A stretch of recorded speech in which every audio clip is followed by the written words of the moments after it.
Welcome back, Red Spotters. Another show here on the Red Spotlight Podcast. I'm your host, Alexis Soto, joined by Mr. Peter Martinez. Today we have a movie review for the brand new Kaiju Bonanza, Godzilla vs. Kong, currently out in theaters and on HBO Max, as well as a lot of the news that's breaking from the movie world regarding Rian Johnson's new trilogy, not Star Wars related, coming to Netflix, with Daniel Craig, as well as the box office coming back to life, and Warner Brothers plotting a new path forward for its DC films. All that and more here on Red Spotlight number 312. So, with that being said, let's go ahead and start off with what we saw this week. Clearly, there are some of the things that we saw this week. We'll be discussing it at, in greater length, like the film itself, Godzilla vs. Kong. But there are, of course, some other smaller stuff that we did see. Peter brought this up, and evidently there was a second version of the Suicide Squad trailer. We discussed the first version last week, and so here we are. It was fine. It was more of the same. Damn. It was more of the same. Already growing sour on the film. It was more of the same. It's only been a week. I didn't really need to see it. I mean, I didn't need it in my life. I think the first trailer, the first trailer though, keeps getting better and better upon rewatch. So there is that. Peter.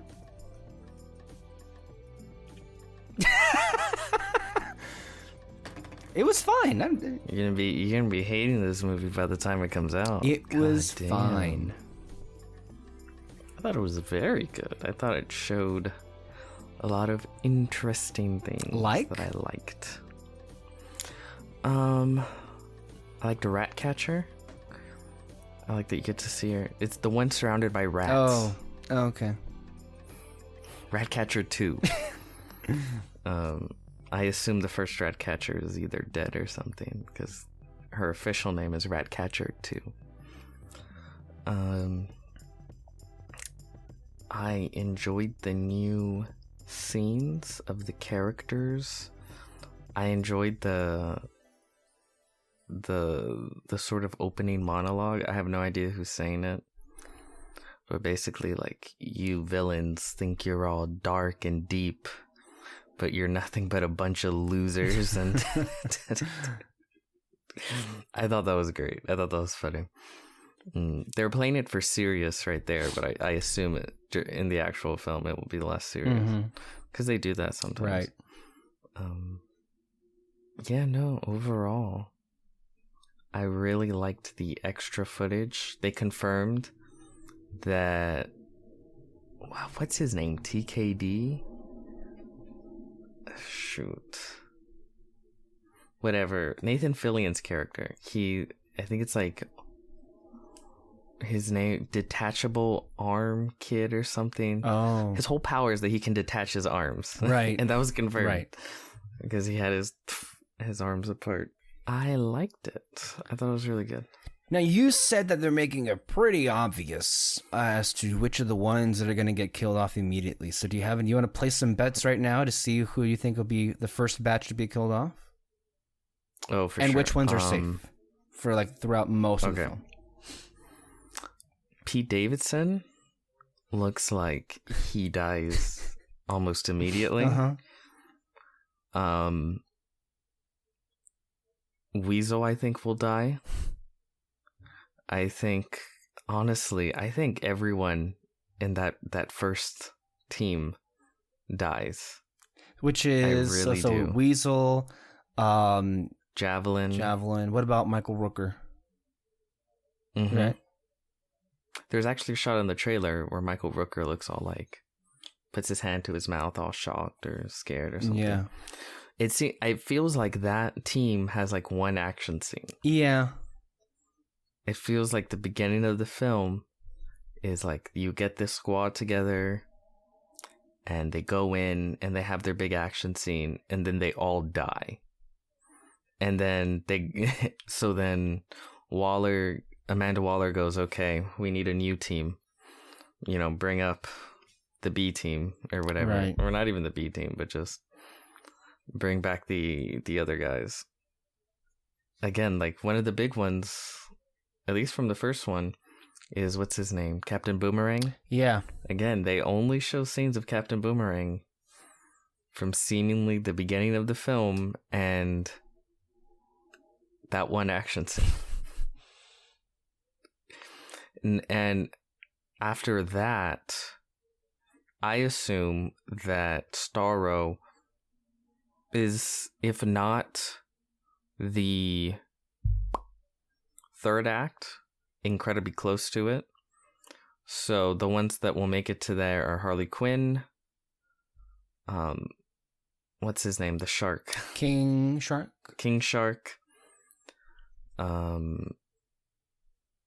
Idris Elba. And who else? Polka Dot Man. Mm-hmm. And I think that might be it. Oh, Ratcatcher.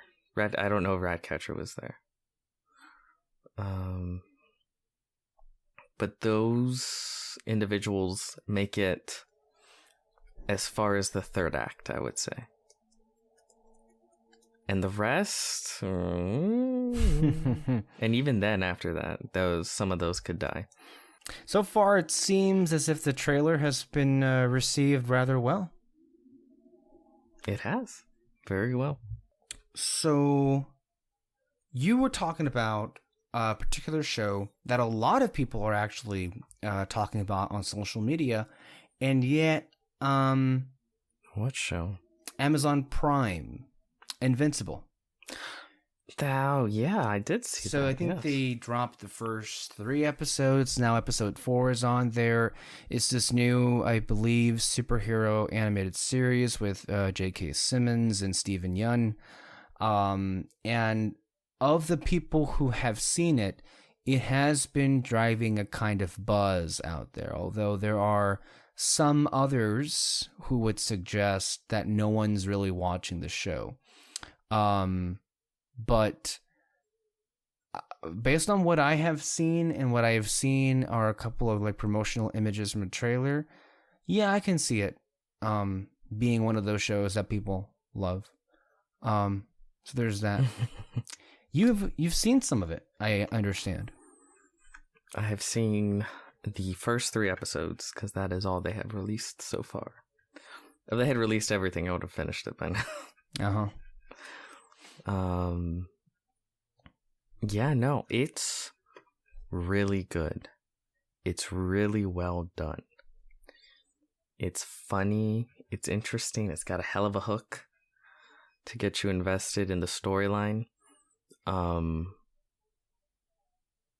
It's a bit subversive as far as superhero.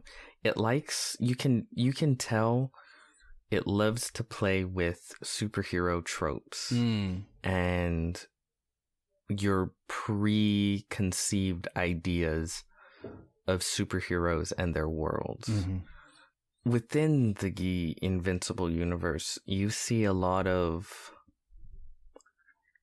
I wouldn't say doppelgangers, but clear representations that are meant to remind you and fulfill a certain checkbox of a type of superhero.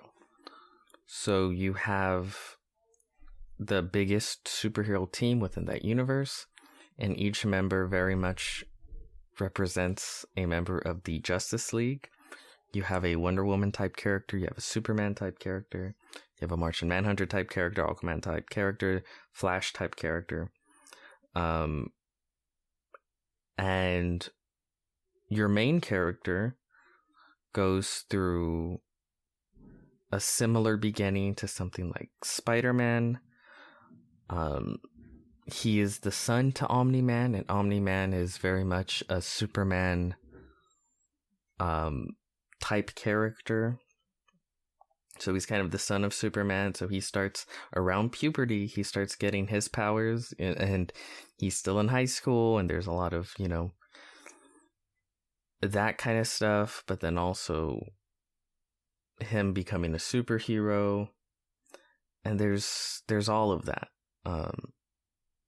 And the show plays it pretty close to its chest during the first episode, but by the end of that episode, it tells you everything you thought this was gonna be, it's not gonna be. And it tells you pretty loud and clear. And it continues that to the second and third episode. And it could have been sort of gimmicky, but it's not, because the characters are actually really interesting and they're really fun. And again, only with three episodes, I'm really interested to, like, okay, I really want to know what happens with this character. They've hinted this with this character, I really want to see where this goes. It's really interesting. So yeah, I'm really digging it. And again, I love that it's animated. The animation is really good. The action is really good. Like, again, if this was, I do agree to some extent that it's not getting the love that I think maybe it should. It is, because I don't know. I feel it will. I feel it will eventually. I hope so. It's got a hell of a talent. Like, that voice cast. They got Walton Goggins, I think. Is that his name? Walton Goggins for one of the characters. And yeah, it's a stacked voice cast, beautiful animation, really well put together. It was written by what's his name? Fuck, I forgot his name. But he's the original writer of because it started out as a comic book. He also wrote the Walking Dead comic book. Kirkman. Robert Kirkman. Yes. Robert Kirkman. Mm-hmm. And I think he wrote the first episode. And he's like a executive producer on this one. And they're even teasing a live action film. And he's like, they're going to be very different, the animated film to the live action film. Yeah, I don't know what they would do with the live action film. I'm actually really curious what that would be and how they would go about it. But no, yeah, as far as, because I like superhero animated shows, Batman the Animated Series, especially HBO Max has them all up now, going back. There's a lot of really good ones. I really got into them starting with Young Justice. That was one of the big ones that everyone freaking loved. And I would watch the Spider-Man one growing up. So yeah, this is a very different kind of one, obviously. But it's more adult oriented, I'm based on those trailers. Yes. It seems like something much. You might find on Adult Swim, based on what it looks like. But I don't mean to the quality of it. I mean to the look of it's it. It's adult. Yeah. Well, yeah. You know what? Now that I think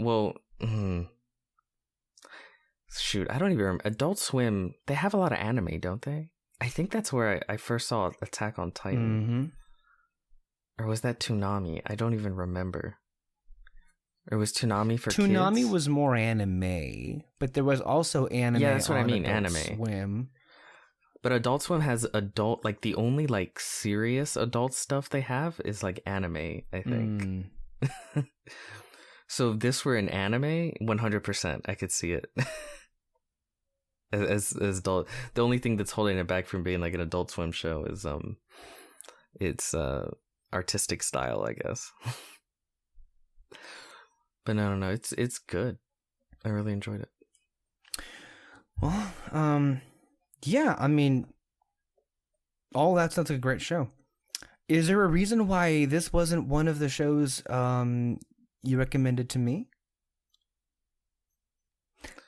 I say that I asked that question in case people aren't aware, because when Peter brought this up to our group, I conspicuously, my name was left off the people who he considered would be interested in something like this. So I'm just wondering. And of course, as easy as pie, the people who he tagged immediately expressed interest in what he recommended, even though I've been talking about Ted Lasso for months now, and no one seems to have taken up on my offer about what a good show it is. So, hey, there it is. Does it involve sports? Yeah, but it's not about sports. Yeah. It's, I mean, it involves it, but like if you're gonna ask me, is the show about a soccer team? No, it really isn't. It's about this person. It's a character focused show. It's the soccer aesthetic, but again, I'm not a big fan of sports either. So I mean, I get the apprehension for wanting to get involved into something like this because you look at the aesthetic and that's like, wait, is this a sports show? Why the fuck would I care? It ain't that. It ain't that. Well, to answer your question, the reason why you weren't tagged was because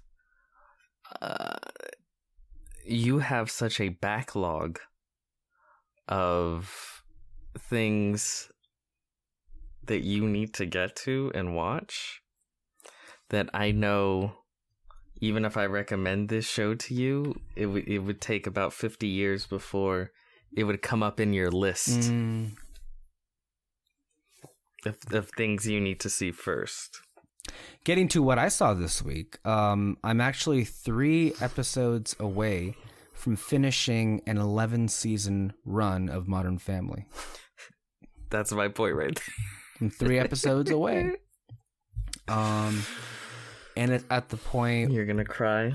Well, luckily enough, HBO Max has kind of given us a godsend. All 6 seasons of The Nanny have now dropped. So I might... And that's where you will be now. I think that's where I'll be to get my sitcom fix. Because that's a show that I think is also coming up on the 10 years that I have not seen since. So I adore The Nanny. I remember really loving it when they would show it at Nick at Night and TV Land. So the fact that it's on HBO Max, I think it's, I mean, generally speaking, it is regarded well, but it's still kind of a little underrated. I love that show.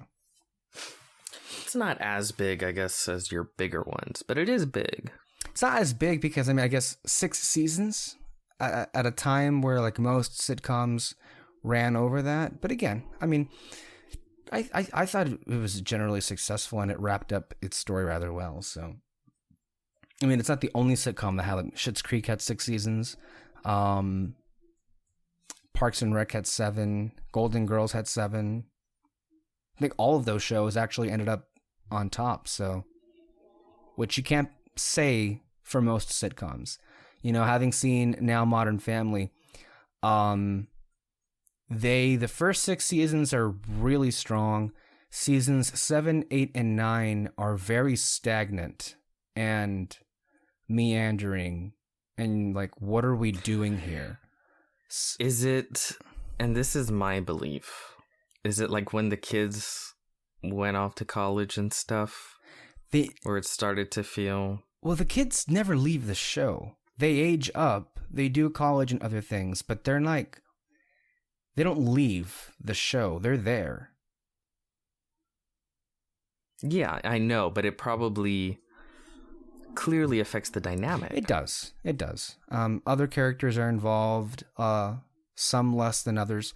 However, there's a reason why on animated family sitcoms, the characters never age. Yeah.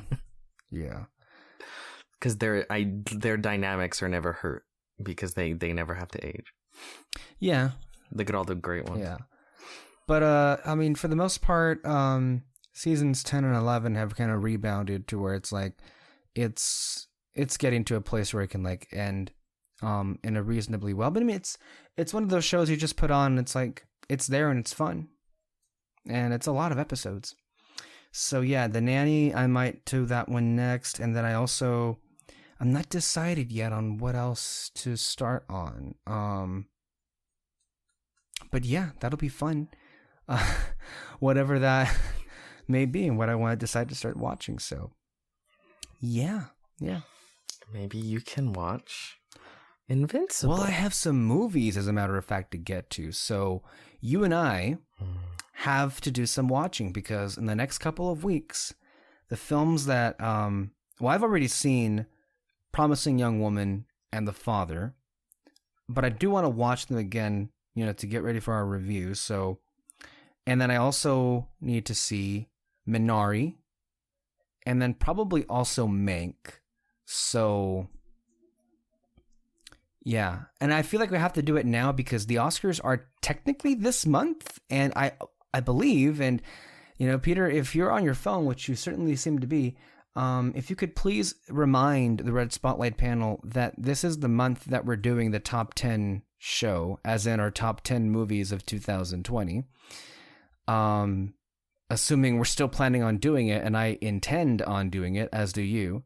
I would hope that the team is somewhat prepared for something that they have been given, I don't know, a couple of months time. Yeah, a couple of months to get ready on. I need to see just a couple more movies and then I'm good, honestly. I think I'm mostly good. I just need to see Minari at this point. I need 4 or 5. Mm-hmm. I think by the end I will have seen more films than any year before. Which is really ludicrous because it felt very much like there were less movies to have ever seen ever in the history of movies for most of us. And it definitely is reflected in my list. Imagine how 2021 is going to be. Oh boy. Yeah, I still don't understand where you find these movies. Like half the movies you always list off I've never heard of. And they're great. Anyway, if we're done with this, let's go ahead and get into some of the news of the week that we haven't gotten to in a bit. So, San Diego Comic-Con obviously was canceled last year due to the COVID pandemic. And they are planning on having, I think, a 2-day virtual event July, which is usually when they have their conference, shall we say. But they also announced an out-of-the-blue in-person gathering for 2021. This seemed to be, it very much felt like a last-minute decision. And then when you actually think about the date in which they decided to convene, Thanksgiving weekend 2021, an in-person event. And a lot of people are angry over this. A lot of reporters whose job would involve covering the convention are very upset that they're now being, put in a position to abandon their families for a second year in a row to go cover this convention. A lot of talent from major studios have actually already expressed no desire whatsoever to participate in this. Because of the choice to have it on Thanksgiving weekend. And then, as we always like to quote, Ms. Randolph, she evidently has heard that the reason for why... no, actually, I'm not even sure what the reason is, but if this doesn't go well, San Diego Comic-Con goes bankrupt. So there is that to consider. I know for years... They have been... Comic-Con has wanted to leave San Diego. I think San Diego has wanted them to leave, haven't they? Or no. The opposite. Okay. Comic-Con has wanted to find a bigger venue. And San Diego has been saying, no, stay here. They've been wanting to keep Comic-Con in San Diego. And it's obvious. It's a big money earner for the city. I don't see this helping their prospects that it'll stay in San Diego. Yeah, this is ridiculous. I don't know why they thought this would be I don't know who thought this would be a good idea. It's just really stupid. I don't know how it gets past any sort of decision making. I assume, I don't know. They're at a table. They're like, okay, as we're deciding, which should it be? Oh, Thanksgiving weekend. You're fired. That was stupid. Get out.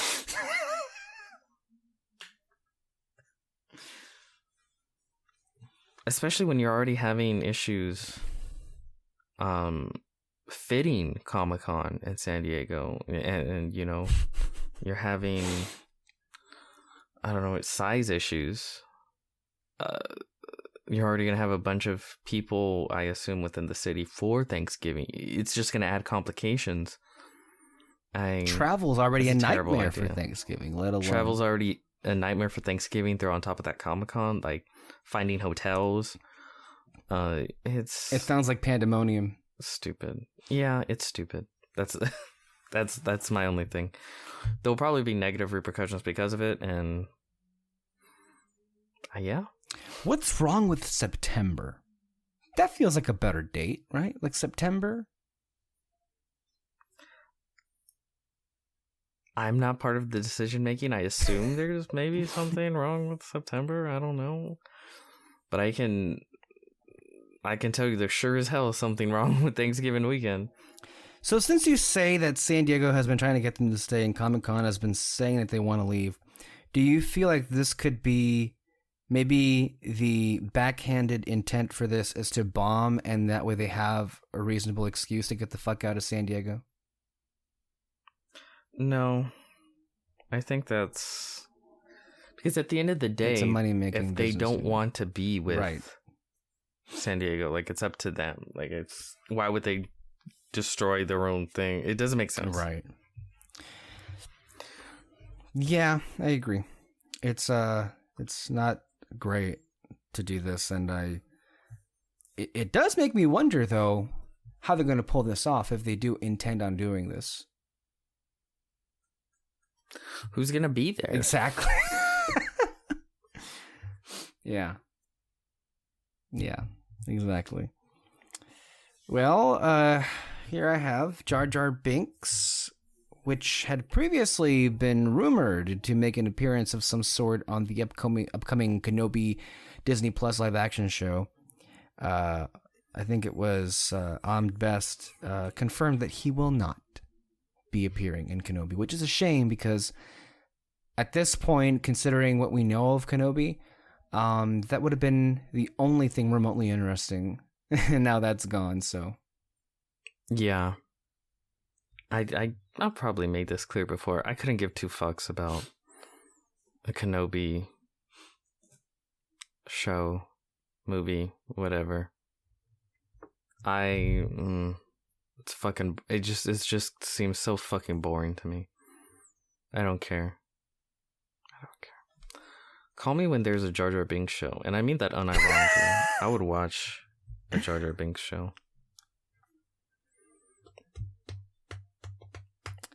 Yeah, that would be pretty fun, wouldn't it? Could be a redemptive tale of sorts. Yeah. It's too bad the controlling interest of wacky situation. Well, it's too bad the controlling interest of Star Wars fans would never let that happen. Yeah, they would never. I don't know if they would hate it, but they sure as hell wouldn't ask for it. No. No one's gonna be asking to release the Jar Jar cut. The Jar Jar cut. Oh god. Isn't it crazy now that because of this thing that happened with Zack Snyder and getting his, like, you know, the release of the Snyder Cut movement was so successful that HBO Max funded it and released it on their streaming platform. But isn't it hilarious how that in and of itself has sparked like this new like hot question to ask people if there's like a special like extended cut of anything. So like the Ayer cut, or when Margot Robbie spoke to this week about there being a supposed 20-hour cut of Once Upon a Time in Hollywood by Quentin Tarantino. It seemed to really annoy the hell out of you when I shared that post. Because it just fundamentally misunderstands filmmaking. And I'm not like some expert, but this is just like basic 101 filmmaking. They shoot for like for these big films, they shoot for 2 to 3 months. They've got probably days of footage, like a fuck ton of footage. They have an assembly cut, which is just kind of getting just the basic things, ideas of things they want in that order, which is really fucking long. And then from there, they just keep cutting it down and down and down till they have the movie that they want. Just because footage exists doesn't mean it's meant to go into the film. Every single film you have ever seen in your entire life has footage that did not go into the final cut. And that's fine, because that's how filmmaking works. Not everything that is shot is meant to go up on the screen. Yeah. It's just kind of annoying that people are thinking that way now. Like, oh, there could be a 6-hour cut of this film, or there could be a 4. No, there can't. Shut the fuck up. And it's like, you got your Justice League movie, please. We're done. Well, I guess we're not done. I get right. Restore the Snyderverse. Those people seemingly are never going to shut up, are they? Because I mean, a story that came out this week is with the release of Godzilla vs. Kong. A lot of these Snyder people were review bombing the movie, in an attempt to strong arm Warner Brothers to be more receptive. That didn't work at all. But there is that.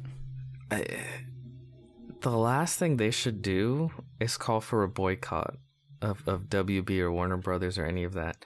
Mainly because even if there is a lot of people out there who would like to see the Snyderverse continue, the amount that are willing to go without watching other films that they genuinely want to see to somehow force WB to bring back the Snyderverse, that number is so unbelievably minimal. I guarantee you there's so many people that, they support restoring the Snyderverse, but they're not going to go without seeing Godzilla versus Kong to do it.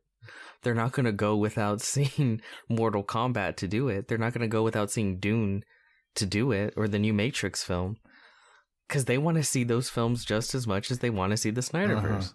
So a boycott is genuinely stupid, because only the extreme diehard minority that will not make a dent in anything are going to be those people that boycott. The Release the Snyder Cut movement has been so hyped up, and considering the fact that they did end up getting what they wanted, we do seem to forget a couple of fundamental realities. They got lucky. Well, there's that, but I mean, from an angle of hypocrisy, if I might say, on the part of many people who are, covering them, in terms of, what their true size is. I keep hearing from, at least the impression seems to be that in the Star Wars fan community, people like you and I, who happen to really love The Last Jedi, seem to be a minority of sorts. At least that's the perception that is out there, and that is being continuously repeated. Although, again, when we talk about this issue, that film was extraordinarily successful. The film, I would argue, did the best from reaching to general audiences. People who are not big Star Wars fans loved that movie. It made, I think, $1.5 billion, I believe it was what it did. But it's like the same thing where evidently that film was such a big disaster and a bomb, and that's, of course, nothing could be further from the truth. Now with the Snyder fans, we do have to keep in mind this. We have definitive proof that as far as the interest for Zack Snyder's DC films, it's not really there. Man of Steel and Batman v Superman, and then the version that did make it to theaters in Justice League. None of those films touched $1 billion worldwide, and all of them should have. These were films that featured title characters like the Superman, Batman, and then the Justice League. And we live in a world where none of those films were able to gross $1 billion worldwide. And I believe we said this at the time in the events of BVS and Justice League, that part of the reason for why that was the case is because the films themselves were not received well by most audiences. Which is why investing in Zack Snyder's Snyderverse doesn't really make much financial sense. It doesn't, but I mean, WB has made worse financial decisions. So, and they do need HBO Max content. So I'm not saying never on the Snyderverse. It could happen. Something could emerge from it, you know. But this narrative that it's like, yes, the masses crave the Snyderverse, you know, it's not true. No. It's just not.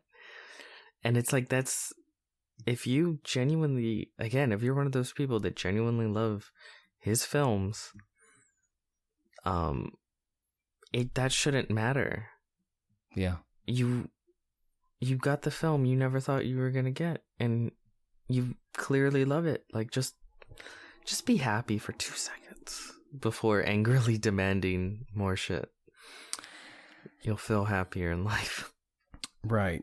And then more with Warner Brothers. They keep making a lot of news in regards to DC. You know, it happened all last week. It keeps happening this week. And of course, none of it involves the Snyderverse, but here it is. WB canceled 2 movies. Ava DuVernay's New Gods and James Wan's The Trench. According to The Hollywood Reporter, the studio said in a statement that these films did not fit in their current schedule for DC projects. I mean, I thought both ideas were pretty dumb. But then again, most of the ideas that come out as far as like, okay, we need to set this thing up. The ongoing joke has been for the entire time that you and I have been podcasting, from Warner Brothers Media Relations to the trades, is that they announce everything under the sun in terms of the DC universe is under development. And they come out with some of the strangest ideas, some pretty bad ideas, and yet they end up reported as in like confirmed or in development, you know, and you know, fast tracked or whatever have you. But the ongoing joke is 90% of those things that are announced end up being canceled, dropped, forgotten, left in the dust, and then they scramble and they come up with something else. So on the surface, this is not the least surprising. In fact, I didn't even remember these things even existed until I saw the headline that, oh yeah, I forgot about that. And now turns out I didn't need to remember it after all, because it's never going to happen. So there you go. But continue with both ideas being dumb. Yeah, The Trench, it's just dumb. You're making a film off of a location that was there for like 2 minutes in your Aquaman film. Unnecessary. Like it's wholly unnecessary. Maybe if you're doing an HBO Max show, but even then I probably wouldn't green like that. Like unnecessary. New Gods.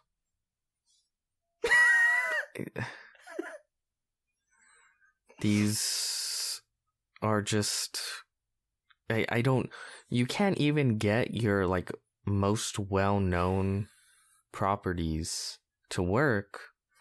Why are you going off to these weird other properties with a director? No offense, David Duverner, I think she's great, but coming off of a bomb with A Wrinkle in Time. The fucking name. A Wrinkle in Time, yeah. And it's a property that like no one knows. The New Gods are basically like Eternals. It's really crazy how much Marvel and DC copied each other. Like it's insane, because the Eternals, again, these like alien god beings, and one of the Eternals is Thanos, and you know he's I don't know, like the Satan, because he fell from grace, or yeah, whatever. I don't know 100%, but that's basically how it goes, and that's the same with the New Gods. The New Gods are alien god race. One of them being Darkseid. Darkseid is Thanos. Thanos is Darkseid. So fucking much of Marvel and DC is like an inverse of each other. The Nova Corps are the Green Lantern Corps, Avengers, Justice League, the whole shebang. Yeah, and of course a lot of people are saying like, well, there's another win for Marvel. Just as Eternals is about to release, they're canceling their New Gods film. And that's true. It could be because of New Gods. It could be because you already saw versions, I guess, of the kind of some New Gods and the Snyder Cut. And maybe this is just me thinking a little too crazy. Maybe they are gonna continue somewhat within the Snyderverse with Thanos, and maybe Darkseid, some other. Oh, sorry, Darkseid, same shit. They're gonna continue with some of that in the Snyderverse, maybe on HBO Max. If it does happen, it'll probably be on HBO Max. So they're like, well, if we're gonna continue with that, we don't want to fuck shit up, and we'll just cancel this other project. Yeah, I don't know. It could be all of that combined. It could be just one of them or none of them. Point being, I just don't think they were the smartest green light for films. And I don't know how serious. Well, it seems like they're pretty serious because Ava DuVernay was like, yeah, I've been writing this and it sucks that it's not gonna happen. So she was pretty damn into it.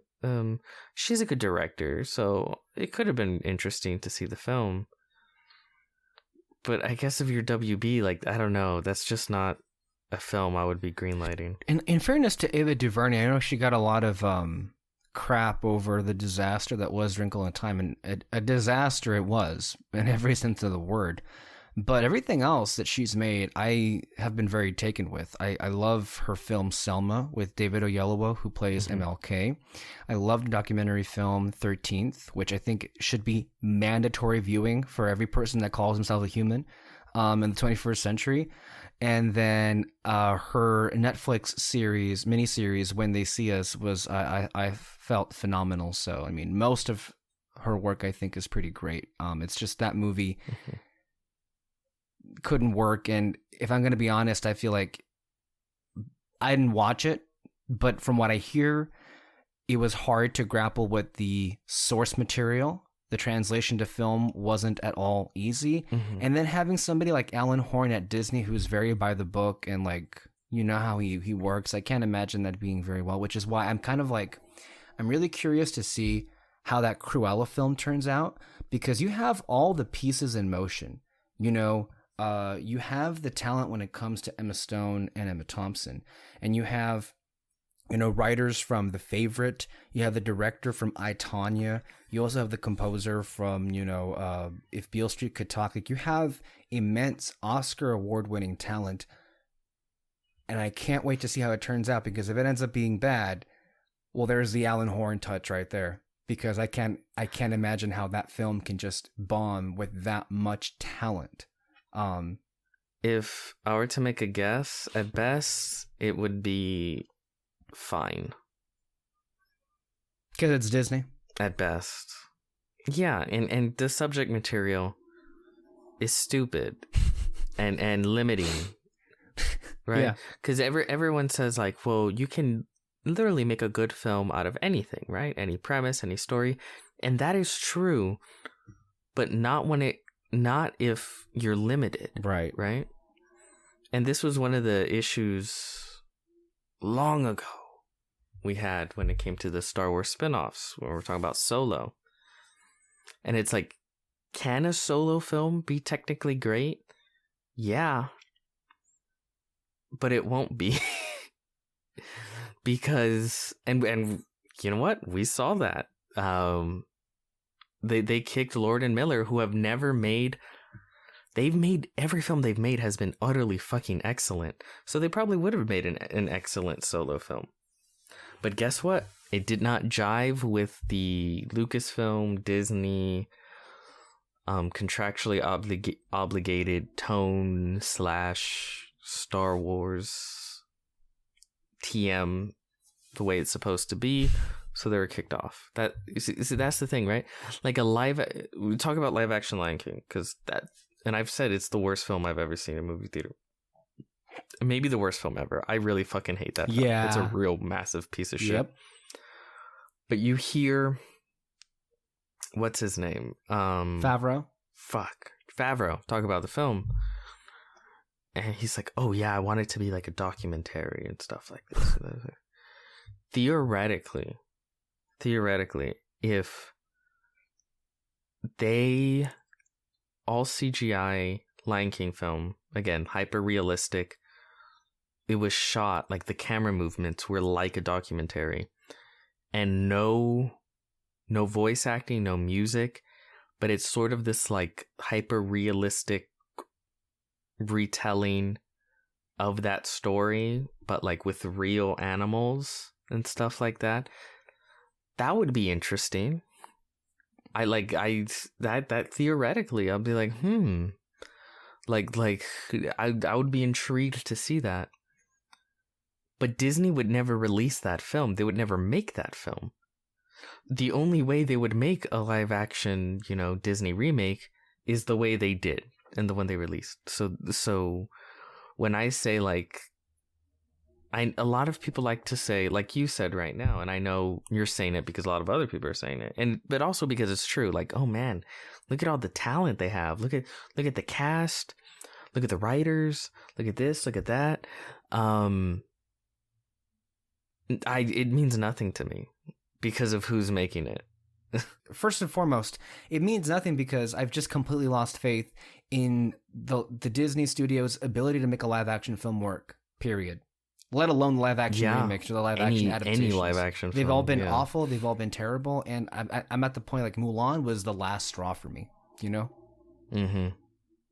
Same. But I guess my thing is, Mulan is a timeless tale. You could retell that story. It was awful. That movie was awful. It was fucking awful. It was genuinely god awful. The writing was, jeez. But I guess my thing is, because you have people that want to come in and be like, oh no, it could be good. Look at this. Look at that. It can. No. Just because it can be good, yes, technically, it has the possibility of being good, but who's releasing it and just the reality of movie making, the way it would need to be good, would never be made. And in particular, the reality of franchise movie making. Yeah. Well, yeah, that's 100% part of it, right? Like, it will never be that.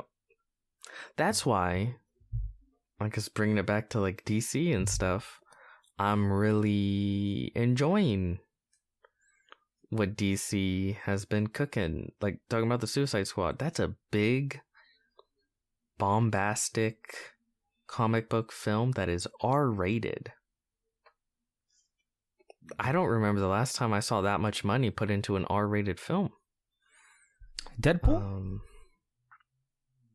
I think this budget has to be bigger than Deadpool. Well, technically speaking, there were R-rated versions, quote unquote, of BVS and Suicide Squad, but they weren't intended. I'm not counting. No, I'm not counting that. Just because they go in and have Batman saying he's gonna fucking slit the Joker's throat, and adding digital blood smear. That would have made that film better if he just did that. Yeah. I would have rather him just actually slit it right there all slowly with blood splurting and slow motion 300 style. That, you know what? That's kind of one of the things that disappointed me about Zack Snyder's Justice League. Not enough. It wasn't not enough murder, not enough blood. It wasn't as brazen as BVS. Yeah. So even though technically I feel like it made it a better film, it never rose to the point where it was a good film, where it crossed over to where I liked it. So it was just kind of like in this middling middle, where it's like it wasn't like crazy bonkers not dumb the good as fuck place, as BVS. Not the bad place, but the middle place. Yeah, it's this boring middle where I'm like, oh, okay, whatever. I wanted that bottom tier though, because I know Zach can hit it. He hit it with BBS. I wanted, Batman to be stabbing motherfuckers in the eye. If Batman, I could see this, Batman taking out a fucking Batarang and, just carving a Parademon's face, you fucker, just yelling at it, you fucker, and just stabbing it, like a Michael Myers, and then the green blood splurting everywhere. God, I wish I could have seen that film, that Zack Snyder film. That's what I wanted. I'm so butthurt that I never got it. Because all the promotional material was getting me hyped. You literally had Jared Leto talking about living in a society dressed as Jesus. I was fucking ready for all the edge. I got none of it. Snyder. All right, what's next? We'll always have BVS. And speaking of DC, that kind of went hand in hand with the cancellation of these projects. They had a big story come out of The Hollywood Reporter about what their plans are for their upcoming slate of DC films. WB is planning to build an interconnected universe of DC films for the second time. The Hollywood Reporter reports that DC is plotting its films and shows to share the same, DC is plotting its films and its shows, its TV shows, to share the same universe, which includes Black Adam, Shazam 2, and Aquaman 2, some of their upcoming films. The Batman will take place on an alternate Earth known as Earth 2. So going forward, there will be outliers like the Batman and Joker, which exist in different realities. But films like Aquaman 2 and Black Adam will occupy the same reality and will have stories that are interconnected. I don't understand, first and foremost, how this is anything new from what we already assumed they were doing. But I guess they felt the need to make it official that they're kind of making two universes, one where it can be interconnected and one where absolutely will not be more connected. Than two, right? Well, because in the multiverse, right, with the Flash, it's going to come in. Where does Joaquin Phoenix Joker fit in? I don't think he's from Earth 2. No. So yeah. This is weird to me, right? Because you're gonna have an interconnected universe stemming from the Snyderverse. That's right. Without the two biggest heroes, because you're not gonna have Batman and Superman. You're not gonna have Ben Affleck, and you're not gonna have Henry Cavill. What's his name? Mr. Mustache. Henry Cavill, yeah. So theoretically, the way you're gonna connect these films is a Wonder Woman, I assume 3 when that happens. Aquaman 2. So the characters you're gonna connect are Aquaman, Wonder Woman, Flash, Shazam, and I guess Black Adam, since he's getting his own film. And we're supposed to assume that Ben Affleck's Batman, Henry Cavill's Superman, and Ray Fisher's Cyborg just drop off the face of the earth. Yeah, they just kind of cease to exist, I get. And technically, the Snyderverse is part of that continuity. Because these are the same characters. They reference, I think, Steppenwolf in the Aquaman movie, which I really liked, by the way. I think both of us really liked it. Everybody forgot that movie happened, but I liked that movie. Aquaman? Yeah. I rewatched it. It's so fun. Isn't it? It's a really fun film. Yeah, I think that's really stupid. I think what they should do is use Flashpoint in an effort to clean shit up. So in other words, bring Batman, you keep the same Wonder Woman, keep the same Aquaman, keep the same Flash, but you bring in the what's his name's Batman? Pattinson. You bring that Pattinson Batman into this universe, and you bring your new Black Superman. Right. Fucking premiere him. I would say cast him already and premiere him at the end of the Flash, right? So him fucking up with time made it so that Cavill is out and what's his name is out, but these other universes were merged together, right? And you can say like the Black Superman was part of like Earth 32. Pattinson's Batman. Superman was part of Earth 32. Pattinson's Batman was part of like Earth 2. Fuck it. I mean, I don't like this idea, but if they want to go there, a different cyborg, say a new actor of a cyborg is part of Earth 12 or something. That would cause quite the stir. If would it not? They really would. That's why I feel like they're just going to abandon that character entirely. And we're referring to that characters just won't exist. Yeah, we're referring anymore. to the it's been years now that the cyborg actor Ray Fisher has been at war with Warner Brothers, in particular, not just with like the people that he evidently was directly accusing, which would be Jeff Johns and Joss Whedon that worked on Justice League. He evidently accused them of things that we still don't know, but there was an investigation and nothing seemingly came of it. He's accusing Walter Hamada, the current head of Warner Brothers, of also things that we're not aware of. And Walter Hamada is not going anywhere, and it would seem that Ray Fisher is out entirely. Yeah, it's a fucking mess. Like, it's bad. The thing to do, honest to God, and it wouldn't be ideal, scrap it and start over. People have been saying that for years now. They don't seem to want to do that. Because here's the thing. Start over if you scrap it and start over, there is some legitimate concerns about, well, the whole... okay. There are some things that worked, like Momoa and Gal Gadot, for the most part. So what happens with them? Bye. Sorry. Bye, Felicia. A lot of people liked Andrew... Hey, you know what? A lot of people liked Andrew Garfield's Spider-Man too. But when Marvel got Spider-Man, they're like, nope, we're not fucking around with this. We need our own. I would say the difference in that case, real quick, I would say the difference in that case is the Amazing Spider-Man 2 severely underperformed, at its box office expectations. Not just from a critical standpoint, but the film also was so much a disappointment that Sony themselves had to consider even negotiating with Marvel to have a new creative, future ahead of them.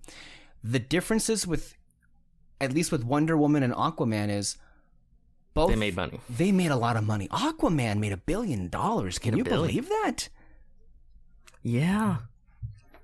That was a fun film. Aquaman. I really enjoyed watching it. An Aquaman movie. Get this. James Wan, which I'm happy for him, but like an Aquaman movie made $1 billion. But what didn't was Man of Steel, Batman v Superman, and Justice League. Can you believe that? Wow. You know where they fucked up? They got too confident. Like, I think like they made the Wonder Woman film before BVS. No, after. Well, it was made like at the same time. And they really thought like, okay, this universe is gonna work.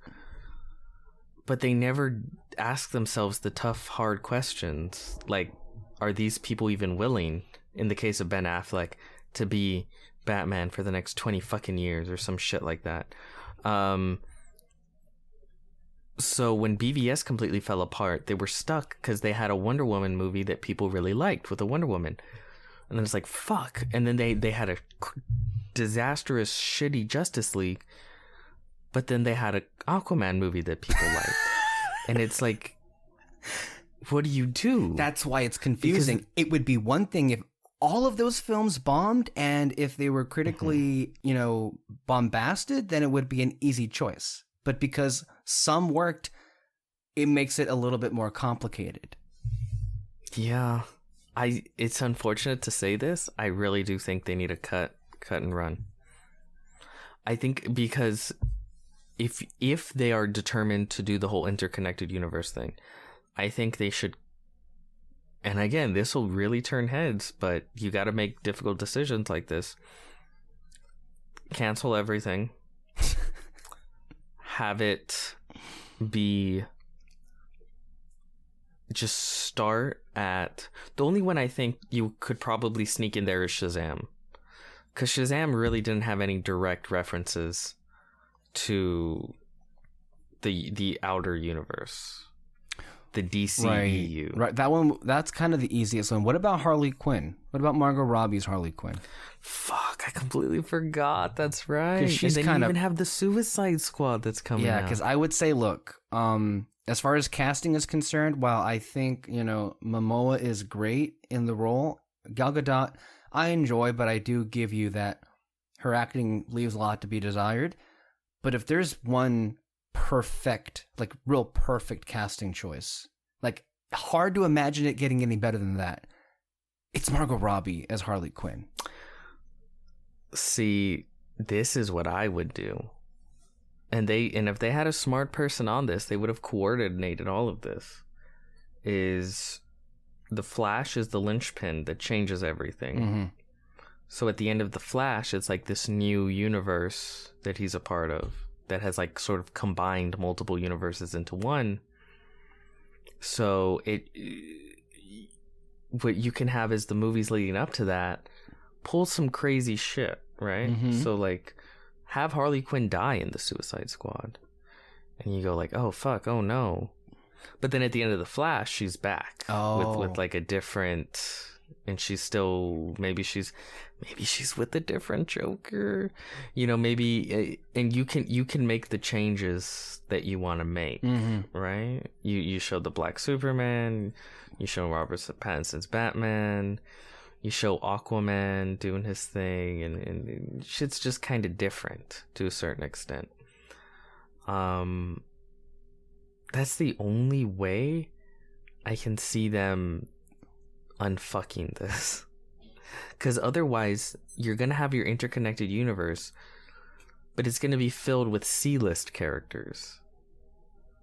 And then all your big names, like Batman and Superman, and everything that connects to those characters, is going to be in these other non-connected stories.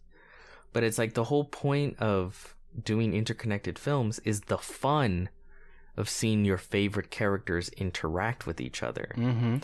I don't think anyone's dying to be like, oh my god, I can't wait to see Shazam interact with Aquaman. Like, it would be cool, but like, the biggest thing people want to see is the Justice League, fighting in space with the Green Lanterns and just these big real world things. You know what I mean? I don't know. I will say I prefer the one-offs. I say stop trying to connect shit. Obviously, you have to connect Black Adam and Shazam because those characters are directly together. Mm-hmm. I think Black Adam is the archenemy of Shazam, so it's you have to. Right. But let Aquaman do his own thing, let Wonder Woman do her own thing. Don't question any of it. Just do it. I guess we'll see how this turns out, huh? Yeah. Yeah. I mean, that's kind of where we're at to see where they're going to go with next. Moving off DC, Pixar. So last week we talked about how Disney had, shuffled its release dates of some of its films, and it was revealed that the Pixar film Luca, originally scheduled to have been released in theaters this summer, will no longer be released in theaters and go straight to Disney Plus with your subscription, which means no premiere access, no paying any additional fee. It'll be on there with your already, with your Disney Plus subscription. And evidently, that has rubbed some people at Pixar the wrong way. Pixar employees reportedly demoralized over the Disney Plus releases of Soul and Luca. According to Matthew Belloni, who is a former editorial director for The Hollywood Reporter, Soul moves to Disney Plus. Just talked to a Pixar friend who says Luca and Soul moves to Disney Plus have been demoralizing for employees, with one person telling him, "Forget theaters. We're not even good enough for an upcharge." Damn. That is something I was curious about. Like, Raya, I don't know why. It's weird, right? Because Pixar has a huge fucking name. People love Pixar. I would say Pixar is a bigger draw than Disney animation in this day and age. It's very weird that the Pixar gets the release it without any money, but these other films are getting the surcharge. Yeah, I can understand why they're a little depressed. Because the implication is, like, for the films that are given, like, for example, that have been announced with, so we had Mulan, there was Raya, and then now with Black Widow. I guess there is this impression out there that if you are going to Disney Plus with a surcharge of Premier Access, that you are good enough. You're valuable enough. You're a big enough name to charge that money. And if you just go straight to Disney Plus along with your subscription, there's this impression that, oh, well, I guess you're there, huh? Which is sad because, I think Soul still is the best film they've released on Disney Plus. I think easily. I think it will easily win the Oscar for Best Animated Feature. And I also think that Luca, just, by merit of being in the Pixar studio, had a very good chance of being the best film Disney releases this year. It often is the case that it's that. And that goes to Disney Plus. And a lot of theaters in particular were upset about that because it's a Disney Pixar film which brings them business. That was the one that was, they understand Black Widow, and Black Widow they're still getting in theaters. But Luca, a lot of theater owners they're are not like, getting it all. What the hell, man? Kids love these movies. What are you doing to us here? Kids movies make bank. Like, there's got to be executives at the top that don't have that close relationship with the Pixar studios or something, that are just kind of treating them as an afterthought right now. Maybe there's bad blood. I don't fucking know, but it is weird. It's like, honestly, if they were gonna send a film straight to Disney Plus, I think it should have been Raya. I understand Mulan, even though Mulan sucked, but it's live action and you sunk a lot of money into it. So, okay, surcharge, whatever. And then obviously Black Widow, I genuinely think that film can hit $1 billion. Mm-hmm. Easy. So it's like, okay, that one. But Soul was always going to win Best Picture, like, at the surcharge. Even, no matter how you feel about Raya wasn't going to. Like, it was just going to be, the next Disney animated film. Like, if you're going to release one just straight to Disney Plus, I think it should have been that one. I think it's really weird, the decision making. If I may make a little bit of a counter offer here, not proposal, but just to counter a little bit of these notions, these impressions that are out there. Based on the numbers that we've discussed in the show and that you can see out there, Soul has done a lot more for Disney Plus than Mulan and Raya ever did. It seemed, based on all indications, that Raya and Mulan were blips that kind of went nowhere. But with Soul brought a lot of attention to the streaming service, and it was more valuable to them as a film. I guess what With Raya, I don't understand, but I guess what they thought ultimately with the case of Soul and Luca, those films, while pricey to make, I feel like with this decision, and you can also argue that with all of these decisions, they just assume that, look, we're losing money on all these anyway, so let's just try and get a little experimental with it. With Soul and with Luca, realistically speaking, an original Pixar film can make anywhere between $500 to $700 million worldwide, which is a lot of money. So I guess they're using those films to drive further interest to Disney Plus. Now, here's one wrinkle. The Academy has not announced yet if 2021 is also going to be, if they're also going to consider streaming films for the Oscars for next year. And so if this stands, and if the Academy says, you know what, we did it for 2020, but we're not doing it for this year, that would mean that Luca would not be eligible for consideration for Best Animated Feature at next year's Academy Awards. And I have to think that Disney, since they're, as inside as people can get, I have to think that Disney knows they're going to extend this rule for next year. Otherwise, why would you put that to Disney Plus when you're basically giving way to an Academy Award you would have won? There is that. I can't imagine. Disney practically controls the Academy anyway, so they can just tell them, extend it for us. Mm-hmm. I mean, it airs on their network, you're gonna give it to ABC. Us. Yeah.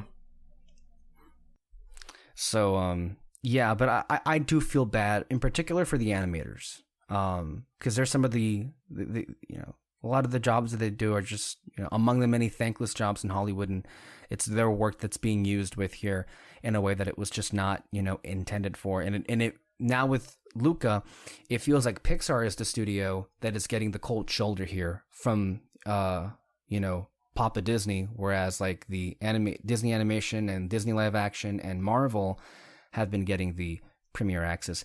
And before we move off, I didn't get your thoughts on them announcing that Black Widow will be a premiere access and theaters in July.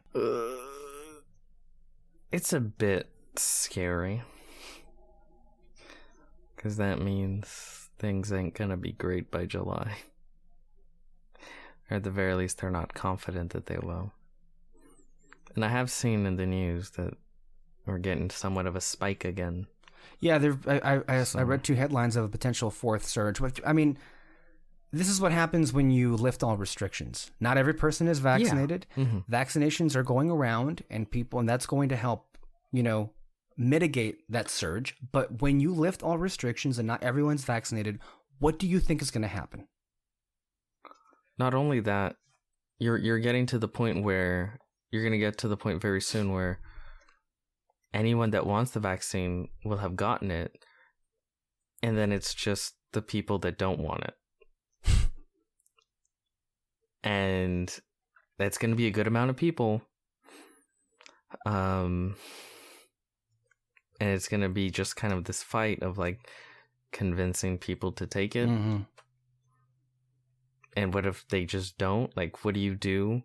Because it's like, yeah, theoretically, we can get 100% of adults in this country vaccinated by then, probably, or some by the end of the year.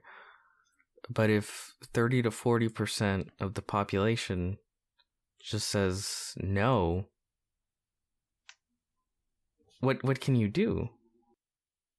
Well, all I can do is make sure those around me are fully vaccinated, which we all will be, and continue to take care of ourselves when in public.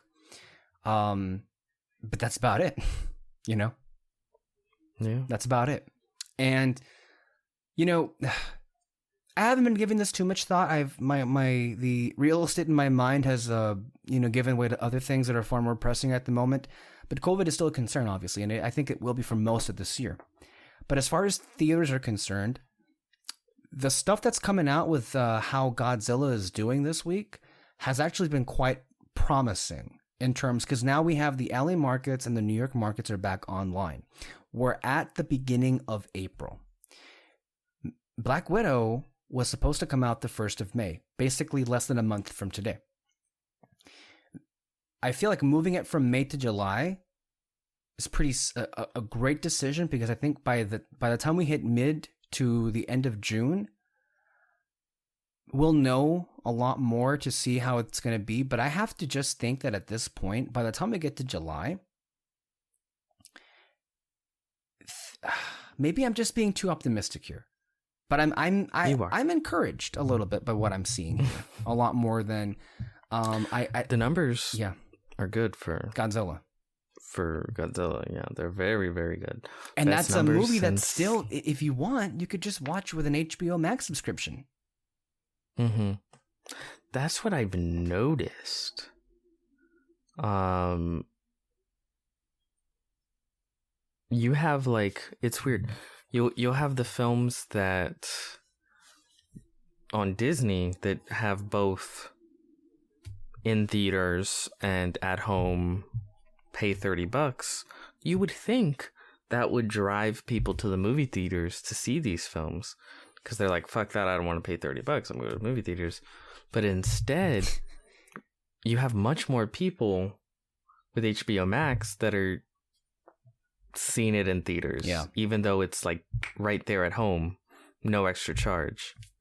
It's weird. Isn't it? Like, you saw that with Tom and Jerry too. Judas, I believe, also fell into that category, I think, a little bit, not as big. Yeah.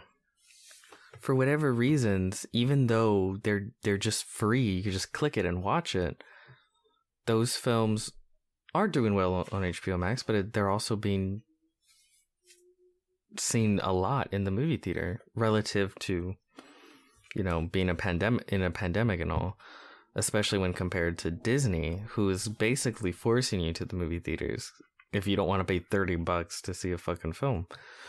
So yeah, I don't know.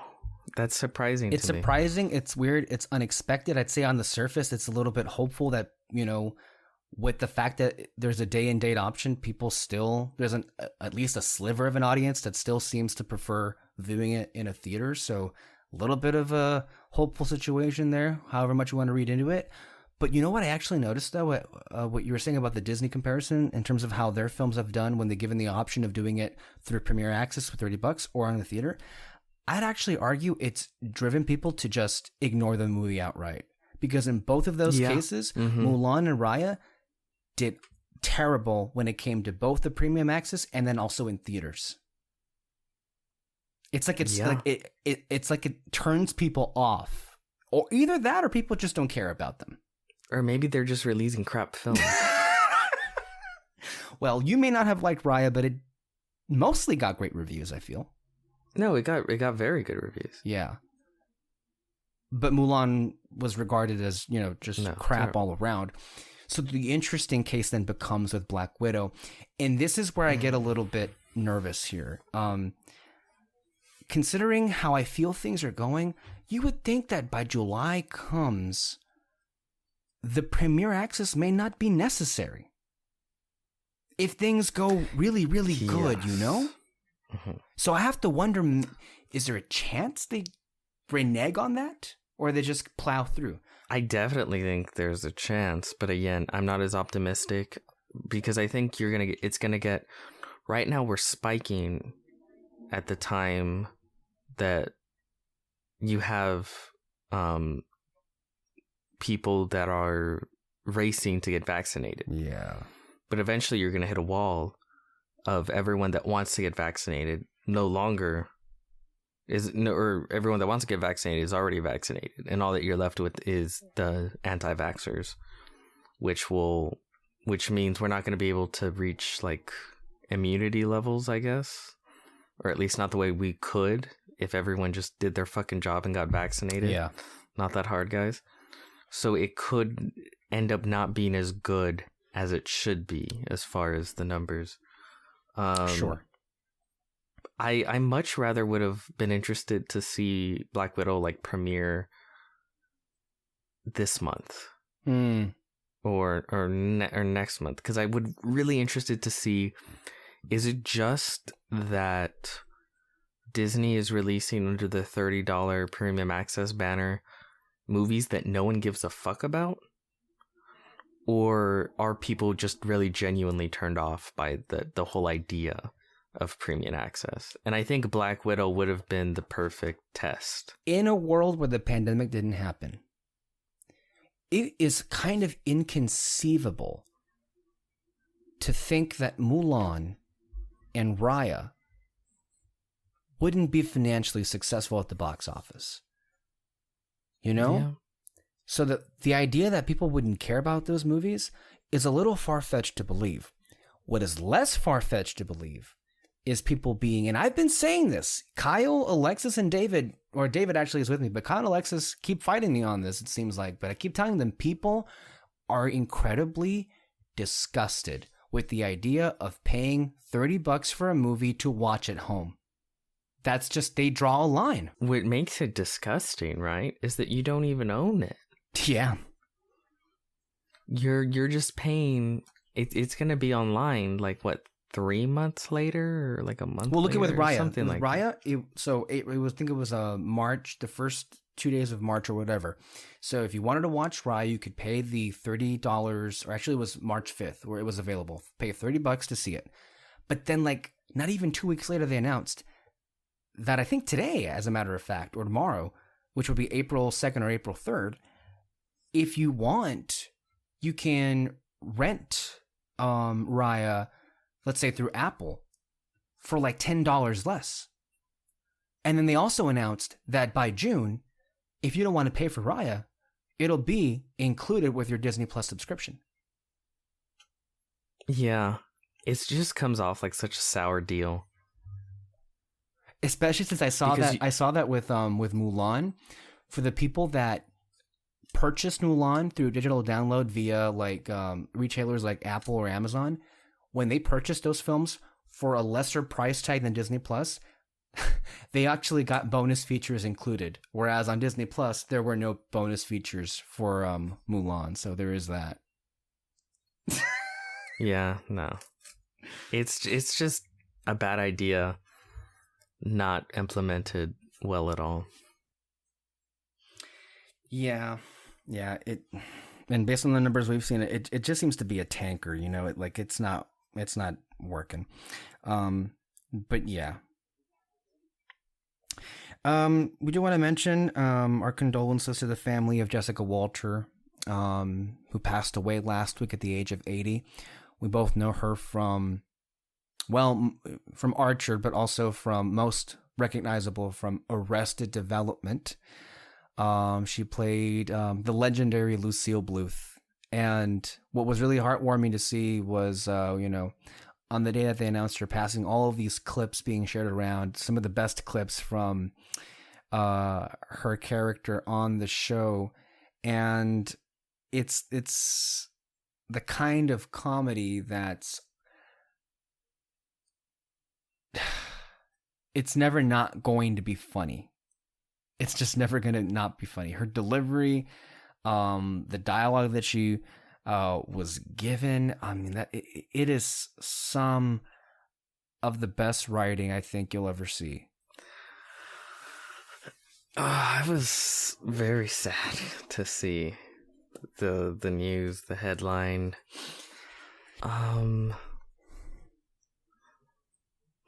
It really was one of those that was kind of devastating. Like, fuck. One of the good ones, you know? Yeah. She was a fucking treasure.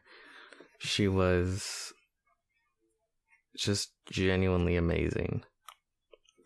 And to have it happen so suddenly. Yeah, she's 80, she's not young. But she was always very full of life. She never came off as old. So the idea that she would die so suddenly, and I still don't know, how she died. I know. Or what happened. I know what happened. Well, it really wasn't. It's actually pretty one of those things that, it just happened. But in terms of her cause of death, I feel like she was actually blessed with the best cause of death. She just passed away in her sleep. Really? Yeah. That's so strange. I guess it does happen sometimes. Yeah. But I mean, it's strange to me. I would feel like that's the least painless way to die. Yeah. So in that, or the least, yeah, to just slip away, right, while sleeping. Not many of us get that luxury. No, because you also hear some of these stories. Because we didn't discuss it, but earlier in the year when Christopher Plummer passed away, it ended up being that it was caused by a fall he had a few days early. He hit his head real bad, from what I read. Yeah, it was really sad. You know, he was 90, I believe, right? 91, 90, around there. Yeah. So, which is like, man, like you think like, you know, we're like 20, 25 right now. The idea that one day, like when we're in our 80s, 90s, if we live that long and a fall is what does us in is kind of like depressing.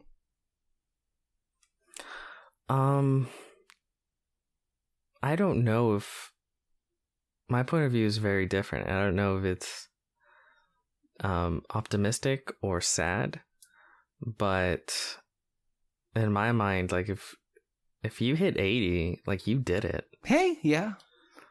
You lived a full life. That's true. Like anything that happens after that, like we had an earlier legend I don't know what to say, this year, I believe Cicely Tyson. She was working until the last day of her life. She was 96. Yeah. Betty White is 99. She's alive. That's crazy. Yeah, I don't know. This year, I'm sorry, we talked about this a few weeks ago at the Golden Globes. They gave an award to Norman Lear, still working, yes. 98. Ridiculous. Oh my gosh, Fountain of Youth, people.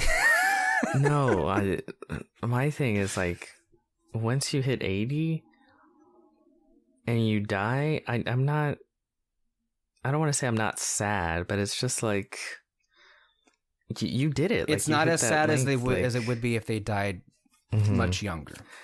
If anything, I'm kind of envious. Like, you got to live to your late 80s. Not many people can say that. Like, it's really cool. And again, I don't know if that's a weird way to look at it, but I think it's a nice way.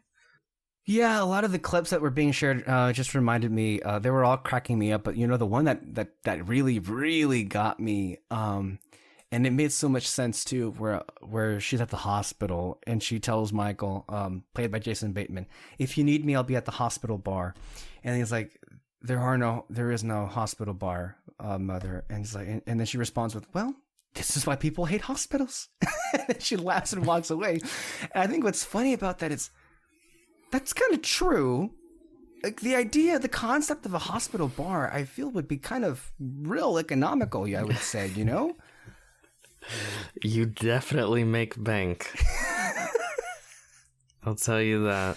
I told this to Kyle. It's also like, why aren't there more movie theaters at airports? That is crazy to me. That doesn't exist. Because there's so many people where it's like, fuck, my flight got canceled. I can't get one till tomorrow. Mm-hmm. I don't have a hotel. I guess I'm just going to sleep in the airport for tonight. What you could do to pass the time is like, hey, let's go watch a couple movies. Like that sounds like fun to me. Yeah, I'm stuck at the airport. I don't board for another, 4 to 5 hours. Let's go check out a movie. Like, I don't know. I feel like it's a perfect marriage of the two. Why it doesn't exist, I don't know. Yeah, and I'm not sure I ever mentioned it, but I was also saddened to hear earlier in the year, talking about passings, Larry King. I believe they said it was some complications due to COVID, I think. And like Larry King has always been like an icon to me. Like I would watch his show when it was on CNN, Larry King Live. And some of the interviews that he conducted were, I feel, among the best I've ever seen. And so there is that, but also late 80s, long life. Long life. But a lot of legends already, dropping like flies this year. So there is that. Steven Yeun is having a moment. He just was nominated for Best Actor for Minari at the Academy Awards. He's having a hit with Invincible, and he has now been cast as star. This is important to star in Jordan Peele's next horror film. As a reminder, 1% of all leading roles in Hollywood belong to Asians. This is a big deal for Steven Yeun. You know what? I think that very much influenced Jordan Peele's choice of Yeun. I really do. Because Jordan Peele has talked about, like, yeah, I'm never going to cast white people to lead my films because I don't have to. Right. I all my life, that's what I saw, and I never saw people like me. Now I'm in a position where I can do the casting, and you're not gonna see white leads for me because it's just not something I'm gonna do. But to deliberately choose an Asian lead and not a black lead, an Asian lead, yeah, I think that's pretty deliberate, and probably to do with our current times. He's come a long way, Mr. Yeun, from the days of The Walking Dead. Oh, yeah. He's always been great, though. Yeah. He's one of those where it's like, you knew if given the opportunity, he can break through. And I'm really glad he is. Yeah. Because he's a genuinely phenomenal actor. Mm-hmm. Yeah, I'm really excited. And I love Jordan Peele as a director. I want to rewatch Us. I haven't seen Us in a while, and I was just thinking about the other day. I was like, I really want to rewatch it. I'm really excited. Yeah, it's all good. The biggest name in movies or they at least feel that they are, the Oscars unveiled their nominations, and I never really list all of them, but I think at least for me the most important categories are Best Picture and Best Director. And then I have a whole bunch of stats I want to list off in terms of firsts and stuff like that. So here are the nominees for Best Picture.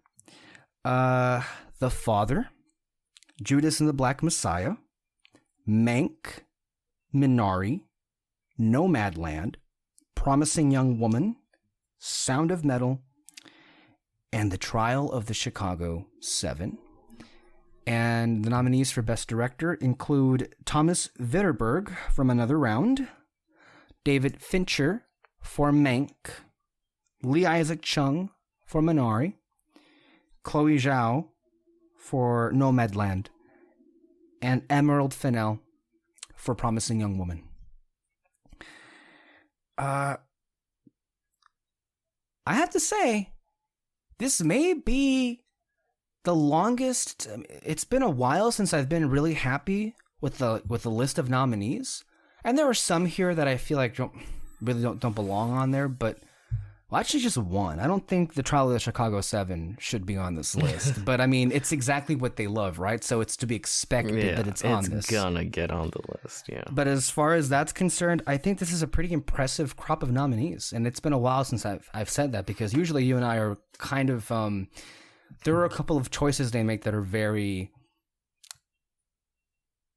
them, I guess you could say. What do you think of these nominees? Chloe Zhao will win Best Director. And if the Academy is on its game, Nomadland will win. If it's not, probably something like Trial of the Chicago 7. Yeah. And yeah, overall, I thought they're all very good picks. Very, very good. Surprised Sound of Metal got in there. But yeah, good for that film. I agree with you in terms of how this is going to go down, right? I think that Nomadland, far and away, is the front runner for Best Picture. If Minari is in fact the winner at the Screen Actors Guild Awards, that could set off a chain reaction of events where that film could surge. But but I think it's either going to be Nomadland or Minari, but most likely it'll be Nomadland. And then for director, it's going to be Chloe Zhao all the way. And you know what? 100%. Good for her, and I think she fucking deserves it. And if you look at... Yeah. I really wish I could grow a mustache like this. Holy shit. If you can't see, because this is an audio format, Mr. Martinez is using his extended hair to form a twisty villain mustache. Because apparently that's more important than listening to what I'm saying. Okay, yeah, go ahead. Yeah, and then as far as the best director is concerned, you know, this is easily the most diverse group of nominees I can ever, in recent memory. We have 2 directors of Asian descent, Lee Isaac Chung and Chloe Zhao, and we have 2 women with Chloe Zhao and Emerald Fennell. In fact, here's the list of firsts. So this is the first time 2 Asian actors are nominated for Best Actor at the same time. Steven Yeun and Riz Ahmed. This is the first time that 2 black women nominated for Best Actress together in 50 years. Really? Yeah. Okay, in 50 in the years. same year, Holy shit. In the same year, we had 2 black women nominated for Best Actress, which was Viola Davis for Ma Rainey's Black Bottom and Andra Day for Billie Holiday. Steven Yeun is the first Asian American nominated for a leading role in Best Actor. Ever? Yes. Holy shit. Aren't these mind-blowing that's stats? Really bad. Chloe Zhao is the first woman of Asian descent to be nominated for Best Director. In the first time in 93 years of the Academy Awards, more than one woman has been nominated in the Best Director category.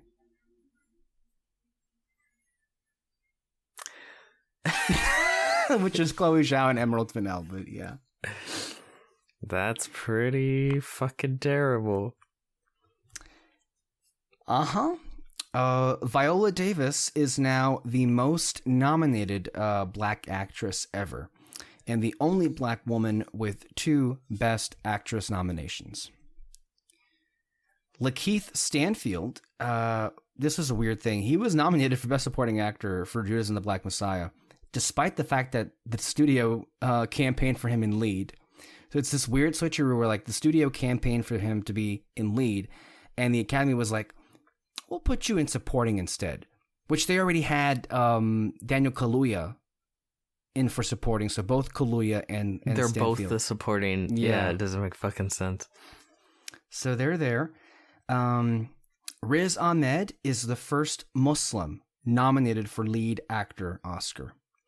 I believe Mahershala Ali was one of the recent Muslim actors to win, but that was for Best Supporting Actor, I believe, with Moonlight. Okay, I was gonna say he's Muslim. Right, supporting, but not for lead. Okay. It's been over 13 years since a woman... Wow, this is actually pretty... It's been over 13 years since a woman has won for writing at the Academy Awards. If Chloe Zhao and Emerald Fennell both win for the night in terms of screenplay, it would be the first time women win adapted and original screenplay in the same year, which is likely to happen. You think? I know that. Yeah, I think so. I think Nomadland. Well, you know what? I have to look at it again, but I think Nomadland and Promising Young Woman are likely winners for their respective screenplay categories. What writing is there in Nomadland? I don't know, to be honest with you, but it'll win Best Picture. It'll win Best Director.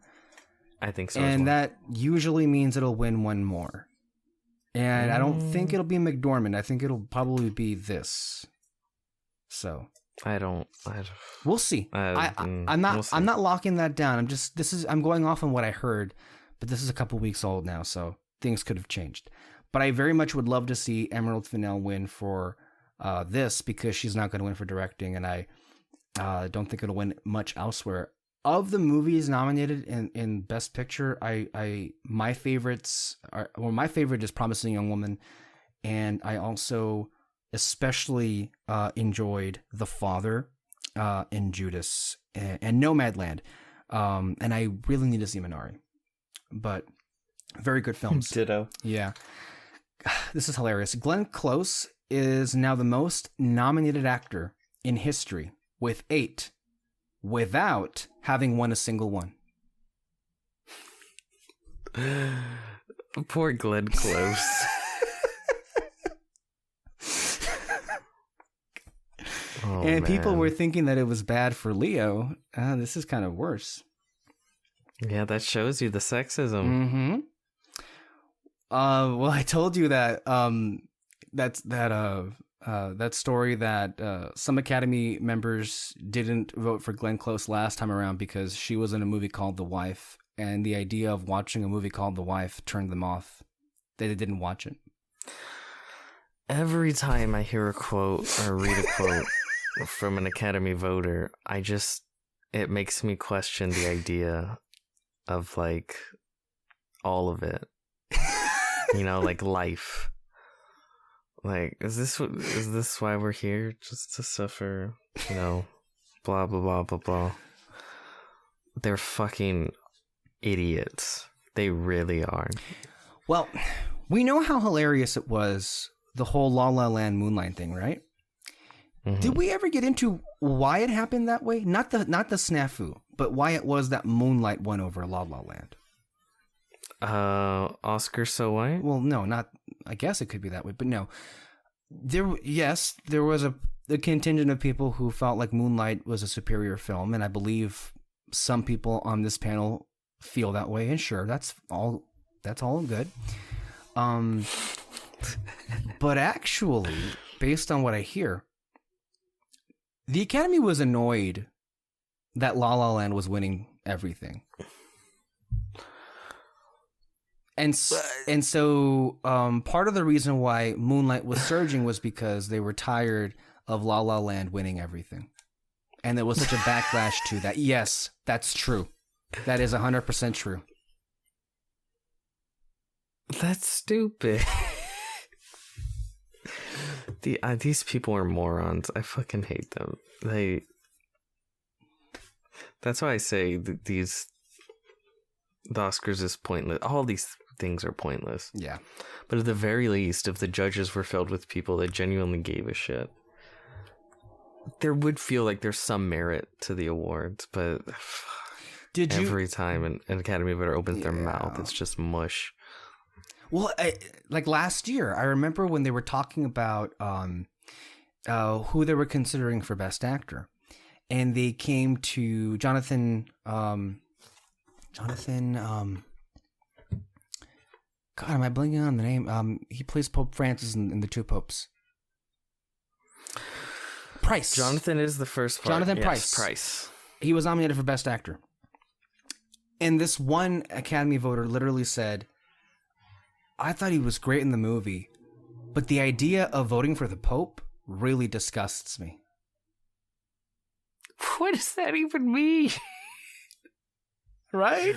Wait, so if someone gave like an incredible performance as like, I don't know, Hitler? Yes. Would you be like, I don't feel like voting for Hitler, so okay.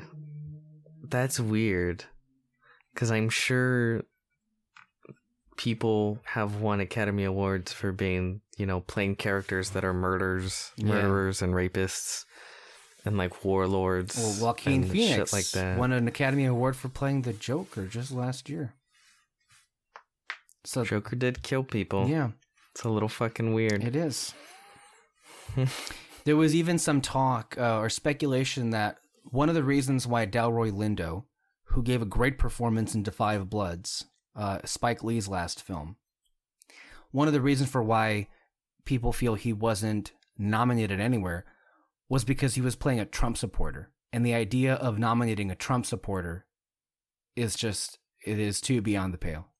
That's stupid.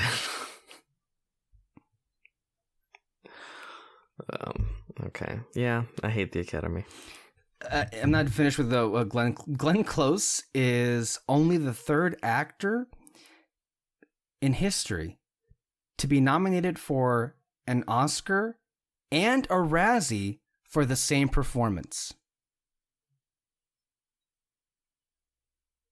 Okay. So for her performance in Hillbilly Elegy, at the moment she is nominated for an Academy Award and a Razzie. I think the Razzie stems less from her performance and more from what a massive piece of shit the film as a whole is. Have you seen it?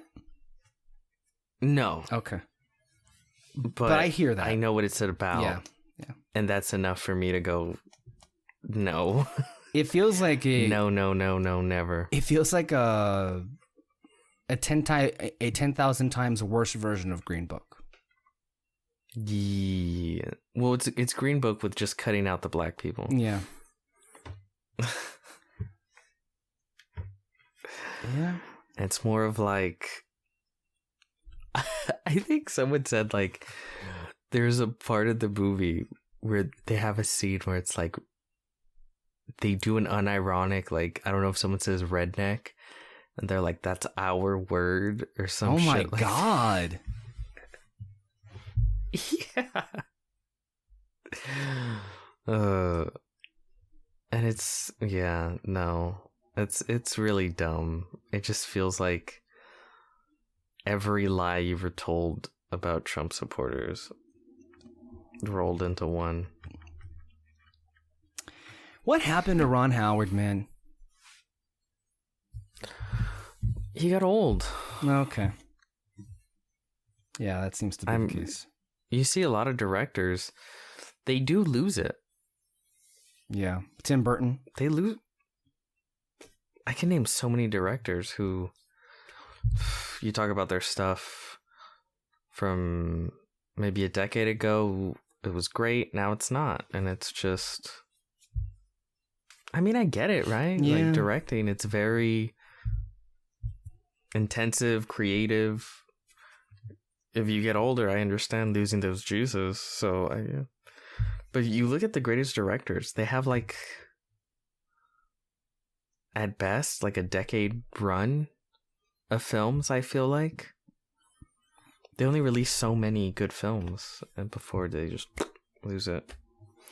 One of the few that it's like, wow, you're still doing great is Scorsese. Yeah. Like Quentin Tarantino says he wants to get out of the game soon. 10 films. He's like, and I think he only has one film left. He's like, once I do my 10 films, I'm out. And I mean, it's probably for the best. I do feel like he would probably hit a snag at some point in his career. So yeah. Some would say James Cameron would be in that list of names. It's hard to tell because he releases a film every 15 years or so. Over a decade. Yeah. So it's like, I don't fucking know. I don't even know. Right? I guess we'll see what's up with his Avatar quadrilogy and what's going on with that. I thought it was now 5 movies. 4 sequels. 4 sequels, 5 movies. Okay. Mm-hmm. A couple more things. Yeon Yoo-jung from Minari is now the first Korean actress nominated for acting, and Chadwick Boseman is now the 8th person nominated posthumously. And he will win, I believe. And he will win. Yeah, I think he'll be the 4th person to win. 3rd or 4th to win posthumously. Posthumously. Right. Posthumously. Okay, now moving on to this thing about James Cameron. I read this thing and I thought it was hysterical. And I just wanted to share this in terms of... Wasn't it? Yeah, it was James Cameron never disappoints in terms of his commentary on things. It's always something worth talking about. So, James Cameron doesn't seemingly get why Avatar was so successful, which is the point of all of this. So let me read what the quotes that were released this week for the interview, I think. He says, "When I sat down to write the sequels, I knew there were going to be 3 at the time, and eventually turned into 4. I put together a group of writers and said, I don't want to hear anybody's new ideas or anyone's pitches until we have spent some time figuring out what worked on the first film, what connected, and why it worked. They kept wanting to talk about the new stories. I said, we aren't doing that yet. Eventually, I had to threaten to fire them all because they were doing what writers do, which is to try and create new stories. I said, we need to understand what the connection was and protect it. Protect that ember and that flame. Cameron rewatched the first movie and mapped out a 3-tier structure to explain the originals. This is so wow. Only James Cameron would go on an investigative journey to try and understand why the film he made was successful. Which, to be fair, it's the question everyone in the world has been trying to figure out for like all time at this point. Like how, which we'll get to that. I think it's obvious though. We'll get to that. Yeah, go ahead with his tiers. We'll get. Oh my God, for the original's unprecedented success. The first tier was the surface storyline, which is just the plot, and the second tier was thematic, the spiritualism, the themes of capitalism, imperialism, colonialism, human rights abuses, and nature deficit disorder. But it was the third tier that proved most essential. There was a tertiary level as well, and we were all in unison about it. But there was a level that was dreamlike, that you could not express in a sentence, Cameron said. It didn't have any isms to it. It was a dreamlike sense of a yearning to be there, to be in that space, to be in a place that is safe and where you want it to be. Whether that was flying, that sense of freedom and exhilaration, or whether it's being in the forest where you can smell the earth, it was a sensory thing that communicated on such a deep level. That was the spirituality of the first film. I told you this is some interesting stuff. I mean, he's not wrong. Yeah. The story sucked. It didn't even suck. It was just okay, right? The characters were fine. The story was serviceable. Characters were serviceable. The thing that sold the film was its next level technology breaking CGI and realism, and this sort of world of Pandora that really sold the film and made people go crazy. So he's not wrong on that level. But I would just recommend to him, sure, keep that ember alive, but maybe work on those first 2 tiers.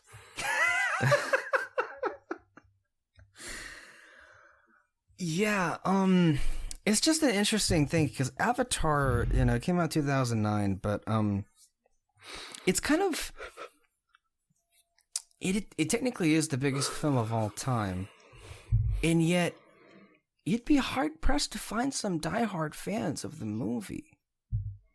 No one's an Avatar diehard, and the Avatar diehards that exist, it's not for that Avatar. No one knows the languages. The people. The only thing people know is like Na'vi, right? Yeah. They know the word Na'vi and they know it's the big blue people, and then that's kind of it. But like, no one knows the character's name. No one really connected with the characters on a personal level or like anything other than that. And if you really want to, the film was a bit of a one-trick pony. Yeah. And it got lucky. You famously called it Pocahontas in space. That's all it was. That's all it is. But because it was directed by James Cameron, who's a very good director, it worked. It worked well enough, and the visuals, to me, that immersive world and the incredible mind-bending CGI and breakthroughs in technology as far as the visuals are what really sold the film and the world around it. That's what sold the film, and that's what people really got lost into. And I think that's great that he understands that, because continue that.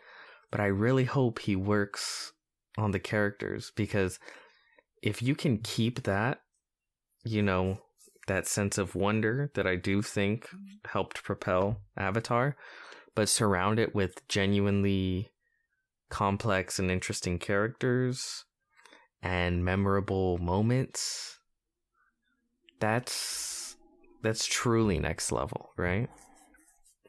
I'll be honest. So I'm having a hard time remembering an image from that film that, that I can... the ponytail sex? Besides that, no. Oh, God, you had a... Okay. Which, you know what makes it really weird? Like, that's sort of like sex for them, but then, like, they connect their hair to their horse as well when they're riding their horse. So are they, like, having sex with their horse while they're... Okay, you're shaking your head. I assume you don't want to get into this. I have nothing to offer in the conversation, so we'll move on. That's the small news for the week, and then here's some pretty massive news. Kind of came out of left field, but it evidently has been in the makings for some time. From Variety, here's the headline. Netflix buys Knives Out sequels for $450 million. Here's the exclusive story from Deadline. Netflix is closing in on a deal to make two sequels. Netflix is closing in on a deal to make two sequels to the 2019 hit Whodunit Knives Out, which Rian Johnson will direct, with Daniel Craig reprising his role as super sleuth Benoit Blanc. Johnson, who wrote the original, has written the sequels and is producing with partner Ram Bergman. Sources said the deal will be north of $400 million, making it one of the biggest streamer movie deals in history.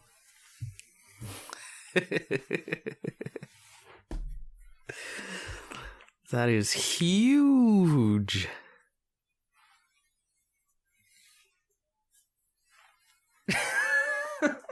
$450.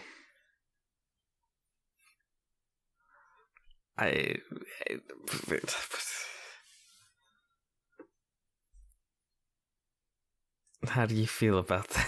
I mean,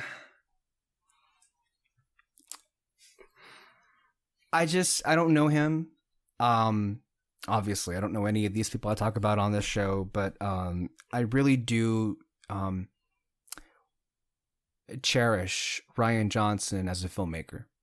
And, through his films, and then also in the commentary of his films and the documentaries he makes for the movies that he makes, his sensibilities as a storyteller, I wish everyone would have. And he seems to really pin in on things that stories require that some people have just seemingly forgotten about. There's an art to it. And he just knows it, and he does it in each and every one of his movies. On top of the fact that I felt and still feel very jaded about how people have treated his Star Wars movie, and have inaccurately, by some in the press, painted him in that movie as a failure. Which, again, as we said earlier, nothing could be further from the truth. Hey, I am still in mourning of the fact that we haven't gotten the Star Wars trilogy that Rian Johnson was supposed to do. But never fear. Yet. But never fear. We are getting a Rian Johnson trilogy. But again, like, it's this, and the reason I enjoy it, seeing his success, is because there was this massive narrative created about him as a filmmaker by those that did not like The Last Jedi, that he was just terrible. Yeah. Like crap filmmaker, crap writer. He can't do anything. Like for real. Like it's not just like, I don't like this film. And I understand. It's one thing to not like a film, but it's another to take this one film and extrapolate it to someone's entire career. If I say someone's like a crap filmmaker, it's usually because I can look at the entirety of their filmography and go like, not good, crap, kind of okay. Like, yeah, I'm not a big fan of this person at all. But he had, you know, massive hit of film after film after film. And then he made this film, and it's like, okay, you don't like it, but I think it's very quick to write him off. And I think it clearly didn't come from a genuine place. And it was more of just like anger over how dare you make The Last Jedi the film that it was. And then, of course, it like all things on the internet tend to be, it got kind of toxic and really disgusting. And a lot of people that I genuinely think are bad people kind of rose to prominence, riding on that hatred. And, you know, we've talked about this situation so much, and it's just such bullshit. So the fact that he can come back, he made an excellent film. It made a fuck ton of money. Can I say how much it made? Reviewed. So the first film the first Knives Out movie cost $40 million to make.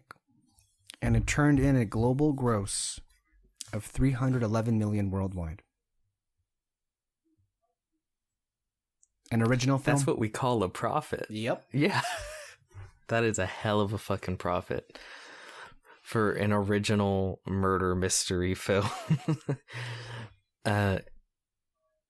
So you could tell the pun intended, the knives were out for Rian Johnson, and anything he did following The Last Jedi.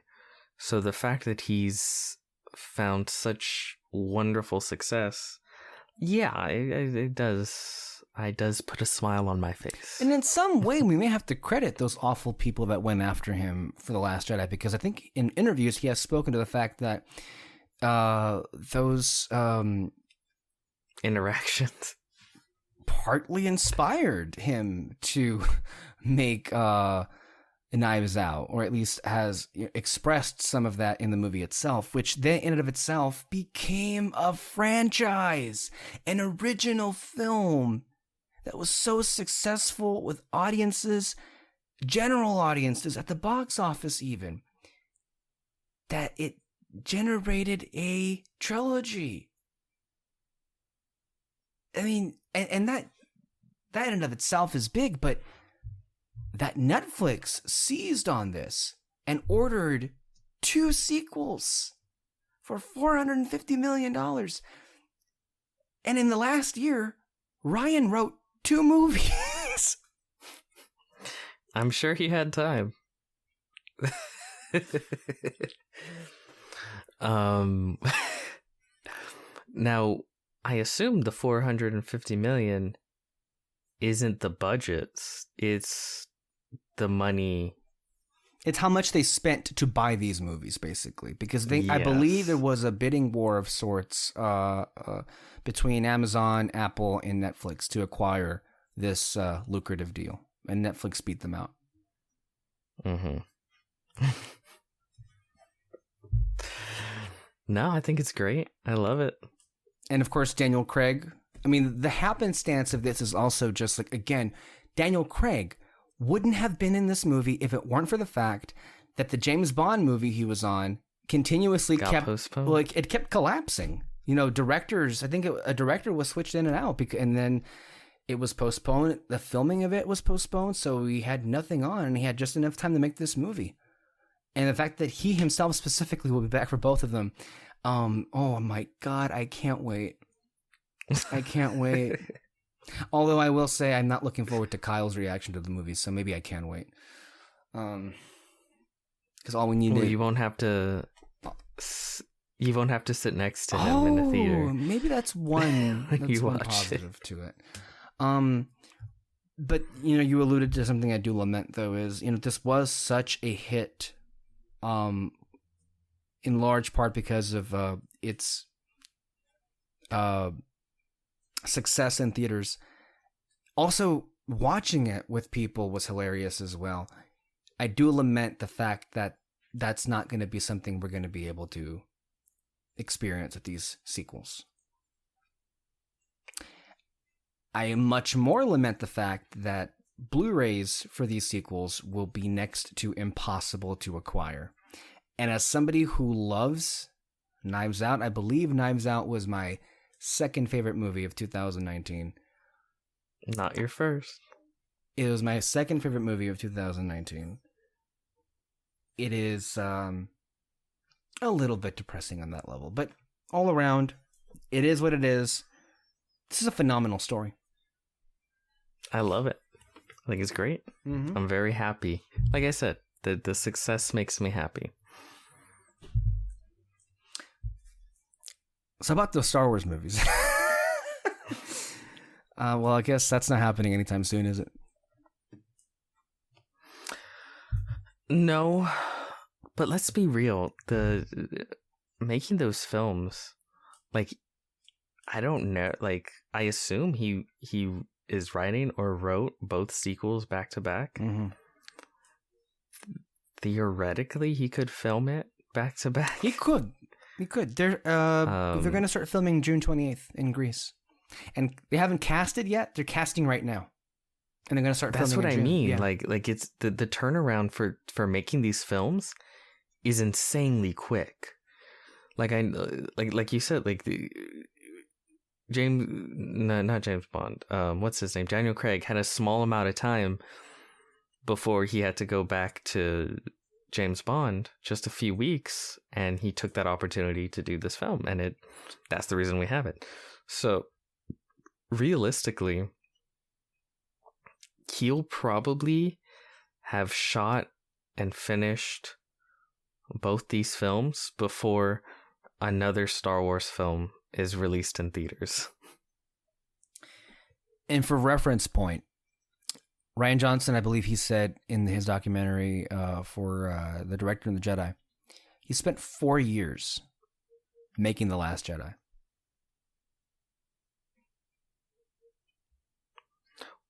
Yeah. With these big movies, it's a huge investment. From the point that you pitch or are hired to the film being finished and coming out, huge investments. Yeah. Well, we'll look forward to some stuff in the future. Last thing before we get to the review, Godzilla vs. Kong opened with a 2-day total of $16.7 million to the biggest box office opening of the COVID era. Current projections have it making as much as $50 million over a 5-day opening, which is double the $25 million industry consensus expected.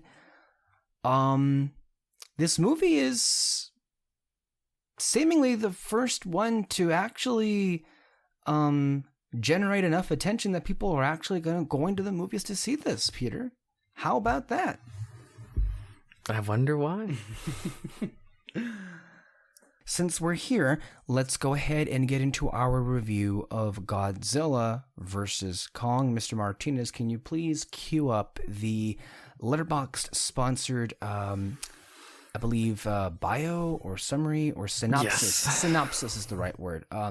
For Godzilla versus Kong. Remember, people out there, to use Letterboxd for all your social media movie needs. Remember the slogan, Letterboxd? If it's here, it's a movie. All right, let's get going. Godzilla versus Kong, directed by Adam Wingard.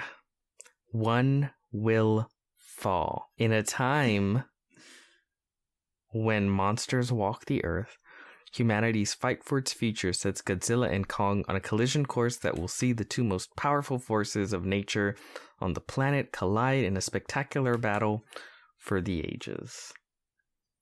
Starring Godzilla and Kong.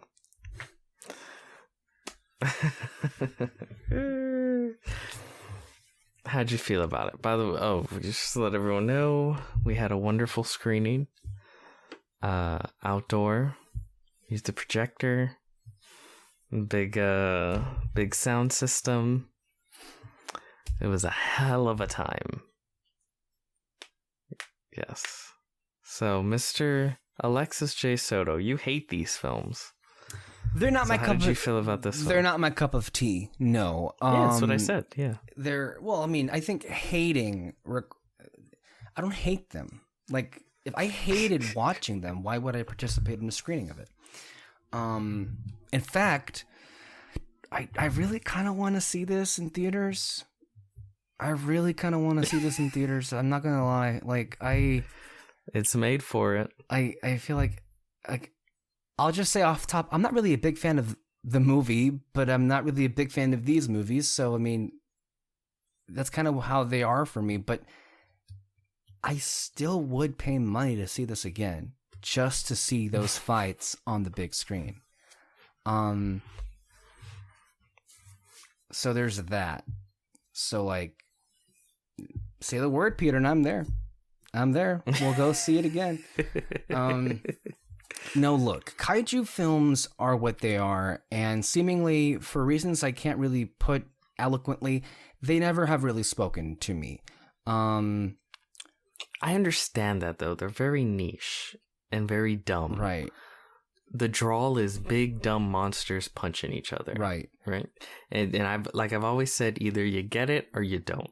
If you get it, awesome. And if you don't, it's all. There is this whole cinematic history with Godzilla and with Kong and these monster movies, this mythology of sorts that I'm completely oblivious to, so I don't have that connection to it at all, or that appreciation. Peter will definitely bring that to this conversation. And the only films that I've seen that are like this, well, the ones that are connected to it primarily are Godzilla, King of the Monsters. I think that's it. And I don't think I saw Kong Skull Island. I don't believe I saw the 2015 Godzilla. I saw the Roland Emmerich Godzilla. It was what it was. I have no memory of the King Kong from 2005, the Peter Jackson film, although I hear it's great. It's amazing. I think I did see it, but as you can imagine, it made no impact, so I've forgotten it even existed. What? I'm sure I saw it, but I just didn't care about a monkey beating people up. How can you not care about a monkey? I don't know. It just, I'm telling you, I can't really pinpoint it. It's just what it is. So, yeah, like, my expectations for these kind of movies are just generally very low. King of the Monsters, I enjoyed. I have not thought about it at all since I watched it. So, but I enjoyed it for what it was. I will say, King of the Monsters had some, on some level, I do feel like the movies, in particular King of the Monsters and then this one, although I think maybe that's changing now with this film, but with King of the Monsters, what I don't think was appreciated enough about that movie was the special effects. I mean, those were beautiful. I spoke at length about how that trailer for that movie really caught my imagination. The imagery was just perfection. Striking. It was striking, yes. Yeah, that's a better word for it. And I enjoyed it. It was fun. And then I never thought about it ever again. And then when this movie was coming up, again, everybody was talking about it, and I'm like, okay, great. All right. It's not something I'll ever get excited for. Ever. That being said, I wasn't opposed to watching it. I sat through it. And I think I enjoyed most of this movie. Any time that Godzilla and King Kong were on the screen, I enjoyed it. The stuff with everything else, it wasn't. I've seen worse. I didn't feel it was awful, although maybe you could say in some places. The human stuff is something that people have complained about in every review. When I saw King of the Monsters, that didn't really bug me. It didn't really bother me, as it did everybody. Like, I think that the thing that people keep harping on with all of these films is that why are there humans in it? And no one seems to mention, because plot And how are you going to move that stuff forward? That's how you have a movie. Yeah, like that And yeah. You can't have the budget to have them fight for 2 hours. Yeah, exactly. So that I've always found that to be a pretty silly like talking point against these films when you just think about it for more than a couple of seconds. That being said, the stuff with the actors wasn't the most interesting. I felt that it was better handled, I think, in King of the Monsters than it was with Godzilla versus Kong. As far as the human characters are concerned. But I enjoyed it. My jaw dropped several times with the destruction that they created, just watching those two creatures beat the crap out of each other. I mean, if that's what you're here for, I feel it delivers and then some. You know, if you're a kaiju fan, if you're a Godzilla fan, if you're a King Kong fan, I don't know how you cannot be happy with this. So overall, I liked it. Yeah, starting with the human characters, I agree. I think King of the Monsters, and it's funny because I think a lot of people thought this one did it better. I actually think King of the Monsters did it better. Yeah. Because this one, I feel like if they weren't going to focus on the human characters so much, they should have cut down on the amount of human characters. Because it feels like they started out with a large cast because they felt they were going to have a sprawling story with multiple storylines. And then they cut those storylines to the bone, but kept the sprawling cast.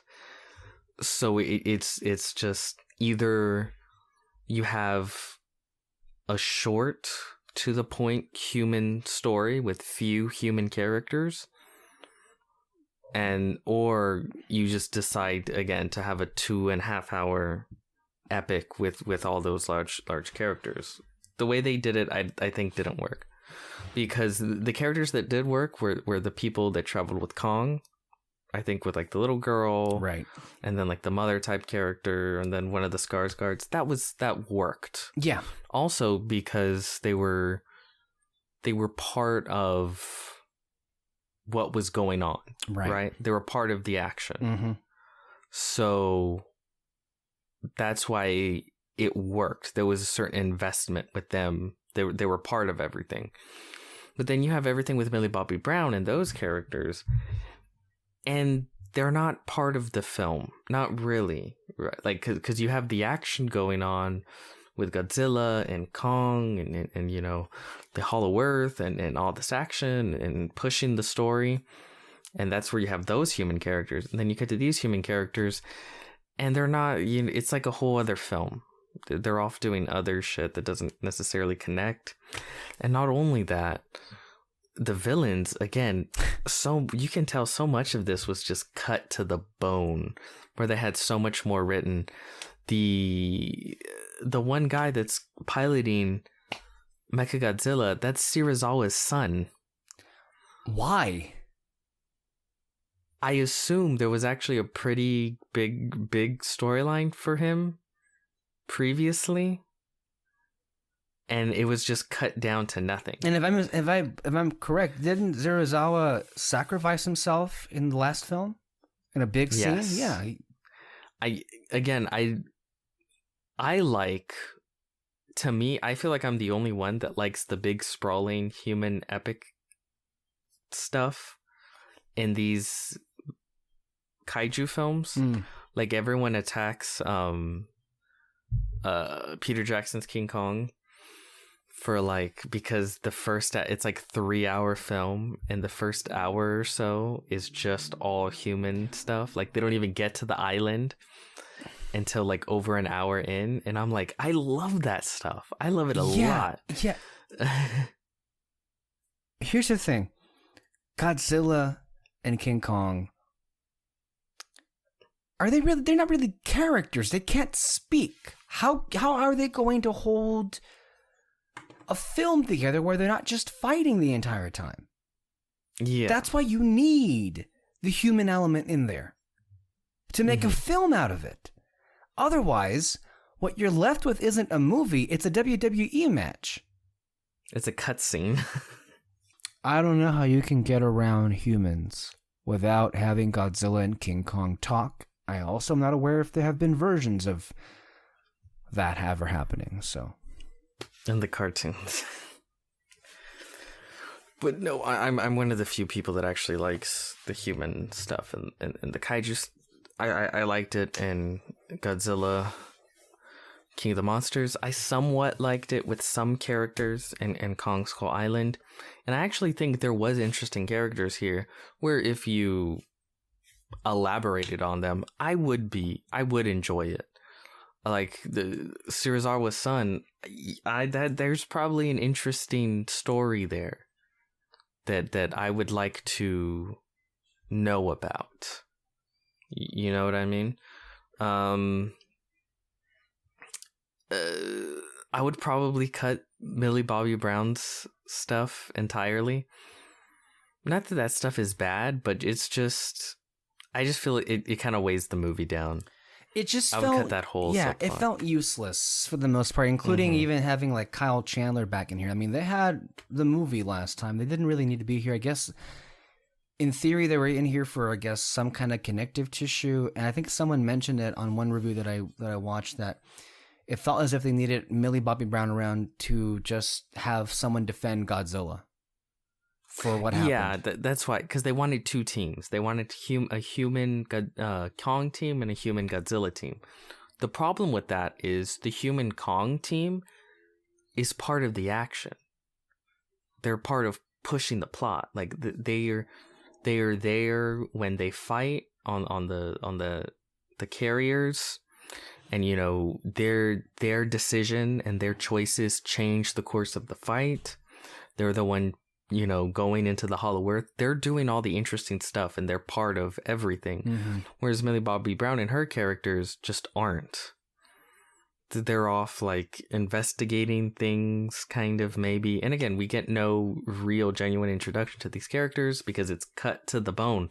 It's just like, you're an archetype, go. You're an archetype, go. Go, go, go. And I think it would work better, again, if they were part of what was going on, but they're really not. So, at the end of the day, I would have cut their stuff completely, elaborated on Serizawa and the, you know, quote unquote villains stuff and what they're going through, or their beliefs. And yeah, I think you would have had a better film, or tighter, as far as the human characters go. But yeah, Godzilla vs. Kong, that's not the reason why you see it. You see it to see the fights.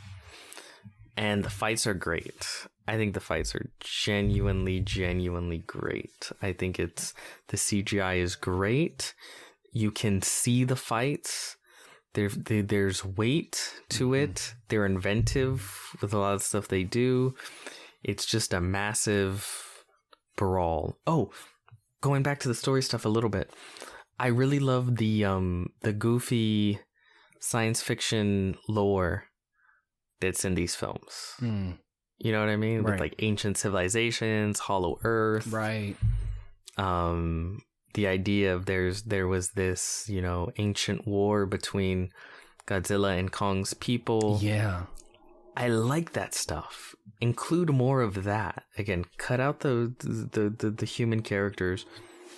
Put more of that stuff in, and talking about that and elaborating on it. That's another one. But no, yeah, back to the fights. The fights are great. Fantastic. Especially that final brawl in Hong Kong.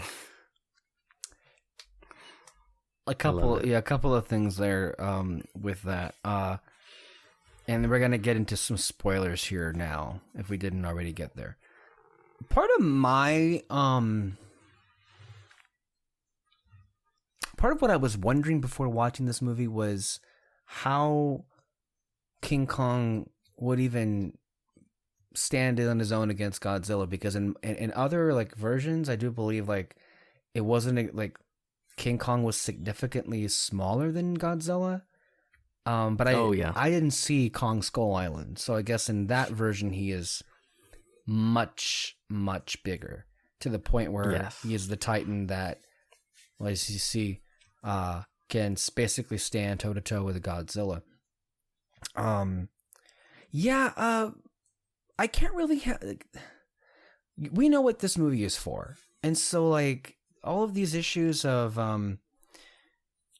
things don't exactly make sense. I guess that's true. There were some, but I guess for me, I just take them as like some unintentional, hilarious moments. So, for example, the idea that, so they have to take Kong out of containment to take him to find Hollow Earth or whatever. They really didn't think traveling by ocean was going to attract Godzilla that lives basically in those large, like they couldn't have flown him. There really was no other option to do that. And then guess what happened? Oh no, Godzilla's here. And we're all dead. We're gonna be dead. Okay. Yeah, no. You can't think about the film that way. I know, and I don't hold that against the movie. I was just like, It's hilarious. Here's another example. Considering how invasive Titans have been to humankind, why are coastal cities still a thing? Honestly. What worth is there in, because look what happened to Hong Kong. Hong Kong was basically eviscerated. Annihilated. There's nothing left. What worth is there in rebuilding it? If only for like 3 years later to have some Titan brawl and then it destroys everything. There was nothing left of Hong Kong. There was nothing left. And I know, like, we shouldn't be thinking about these things. And again, I do not hold this against the movie. It is what it is, and it's fine. But as some other have said, in some of those moments where they're cool, Godzilla and Kong, they're smashing through buildings, you just can't help but think of, wow, how many people were in those buildings and are just dust now because only 8. You're referring to the opening because Godzilla attacks, I believe, where does he attack? Florida, yeah. Good. So he attacks Florida in the beginning. And it's this big thing.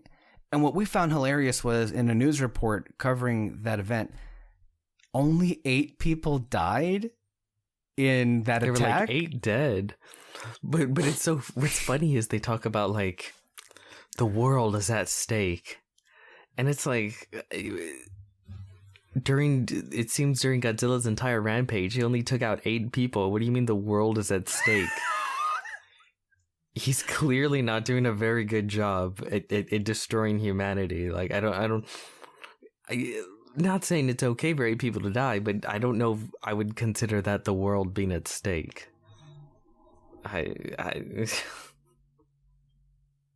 Yeah, I don't know. I just thought that was funny. Yeah. But don't worry, he more than made up for it in the 3rd act. Oh my God. I guess I should have expected it, but like, so Mecha Godzilla is a thing here.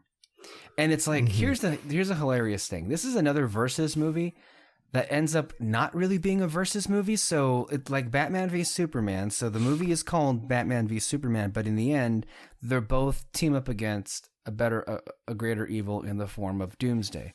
So here, Godzilla and Kong fight. One technically wins, and then they both unite to fight off Mecha Godzilla. The whole time I was wondering, okay, am I supposed to, because I guess what they were implying, that Mecha Godzilla is,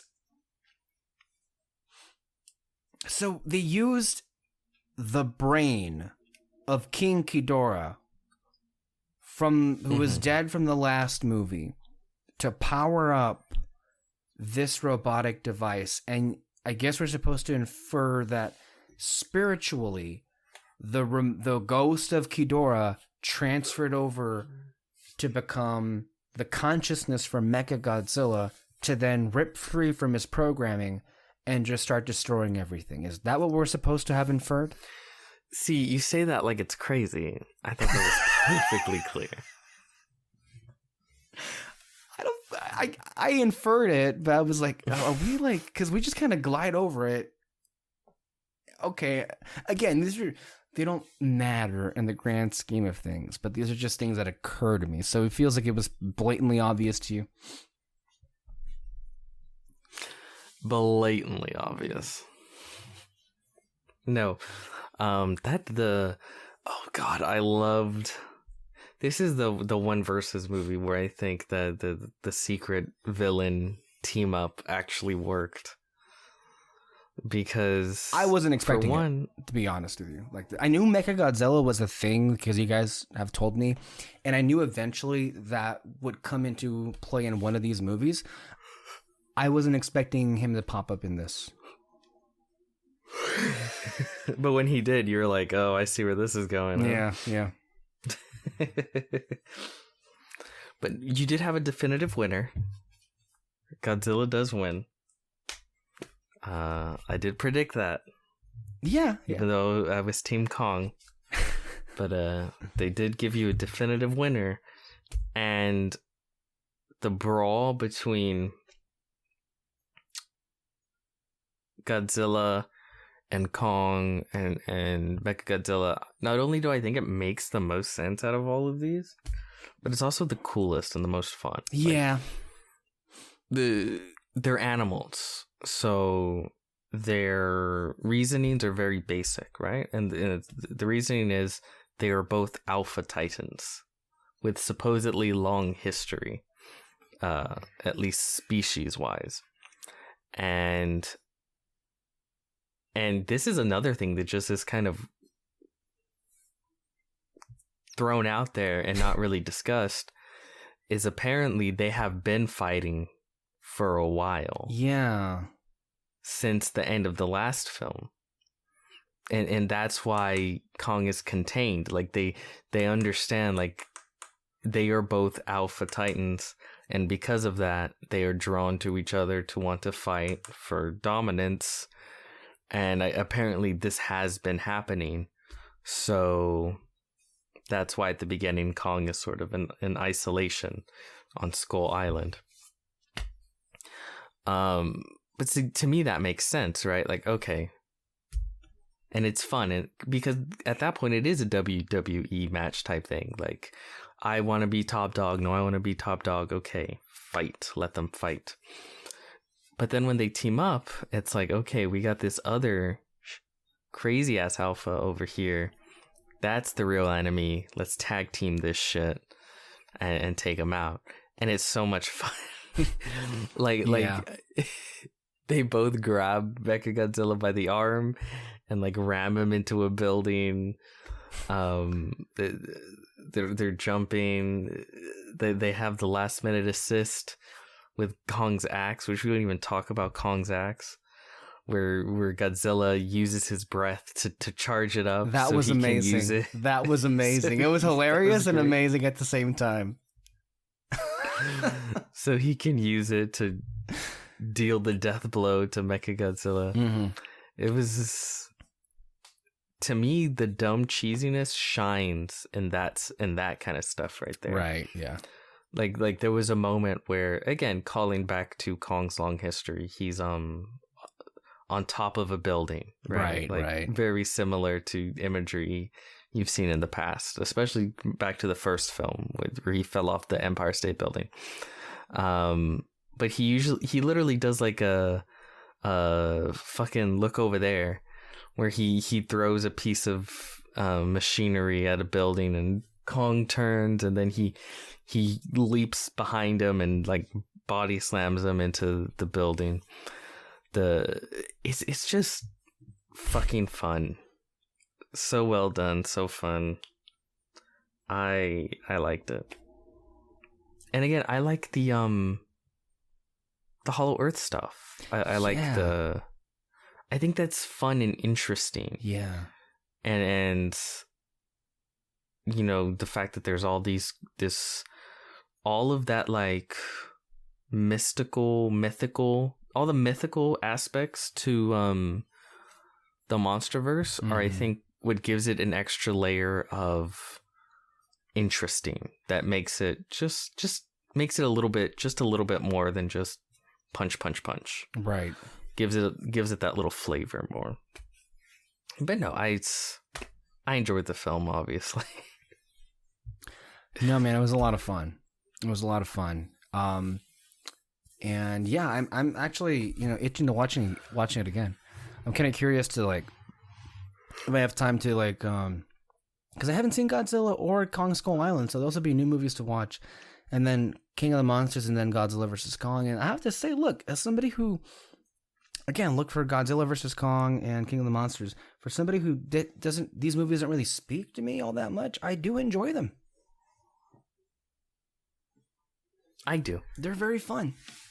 Mm-hmm. And I am kind of wanting to see this in theaters. I really am. Yeah. So me too. If you're gonna go, give me an invite. I might just say yes. What's it called? But I still say, even though this is not technically a MonsterVerse movie, but it is a kaiju movie, the one that I definitely have liked the best, bar none, is Guillermo del Toro's Pacific Rim. I honestly think that's where, if they continue, which it was up in the air before, if they would continue with this MonsterVerse, but it's doing very well now. Because it wasn't really doing well with King of the Monsters, but with some lowered expectations, and a bit of Kong. Exactly, like it seems like this is kind of shaping up to be the savior that Tenet could only dream to be, but never was, for the theatrical experience. A monkey did a better job at saving movies than than Christopher Nolan. A monkey and a lizard. And a lizard, sorry. That's true. That is a good point, though. Like, no, some people have said that this feels more like a Kong movie, less than a Godzilla movie. Yeah, I'm okay with that because Kong, obviously, as an ape, he's always been more humanized than Godzilla. Mm-hmm. And Godzilla has always been more of like a force of nature. Mm-hmm. And Godzilla has a long history of being a villain as well, right? So sort of putting him as the villain, because I actually really liked the beginning where he rolls into Florida and destroys shit, because for this entire MonsterVerse so far, they've played him as a hero, as a hero. But so many of those old Godzilla films, he's not. Like he's the menace. Like the hero, the human characters you're following, they're like, fuck, how do we stop him? Right. Like half of all Godzilla films are him rolling in and just destroying cities for the fuck of it. Well, the Emmerich movie, I believe, right? Yeah, that's what happened with the Emmerich movie too, right? Like, he's usually the destroyer, right? I am death, the destroyer of worlds. So to put him back in that role, I thought was really fun and really cool to see. Right? So yeah, I thought it worked that way. It didn't bother me. Right. I guess maybe if you don't care for Kong and you're only a Godzilla fan, maybe that would bother you. Sure. But you got King of the Monsters, so. I will say, and this is another critique, there should have been 3 fights. There should have been a second fight in there somewhere. Yeah. And I think what would have been really cool is if Godzilla had followed them down there into the Hollow Earth. But I will say, that was an amazing, like, my mind was blown. So, like, they were in Hollow Earth. They were deep down in there. Coincidentally, they were in the exact same spot, just a few, like, in there as Godzilla was in Hong Kong. God damn, is that a coincidence, right? Isn't it? And so, and Godzilla senses it, and he basically blows a hole in the earth. Yeah. All the way down to say, come get some, motherfucker. That was neat. Yeah. In a dumb way. Yeah. But there should have been some sort of second fight. Mm-hmm. Because you have the first fight where Godzilla comes out, and then you should have had a second fight. Maybe in Antarctica, and then like, yeah, maybe have that. Maybe Godzilla should have followed them to Antarctica, and they fought in the snow. and Godzilla was you know, like, fuck that, it's cold. Yeah, or Kong just knocks him the fuck out, and then they leave through the hole, right? So it's like, okay, Kong won round 2. And then in the final round, at the end, you know, boom, they're going at it again. Right.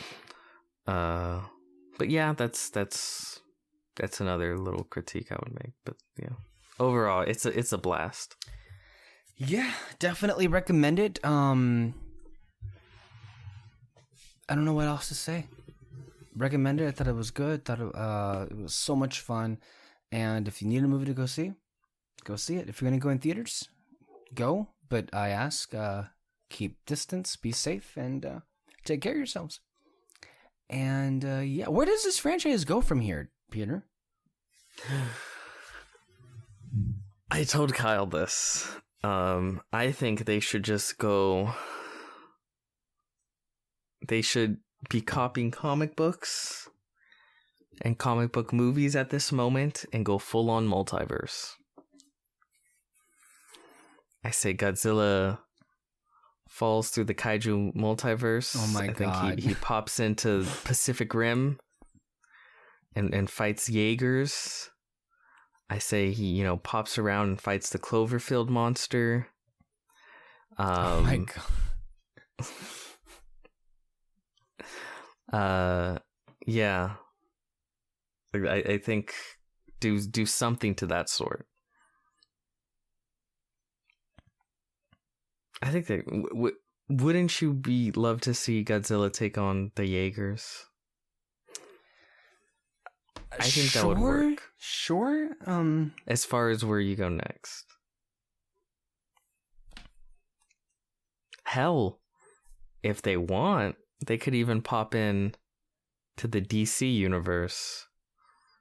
You know, like Starro. Oh my God, yeah. Some cross promotion there.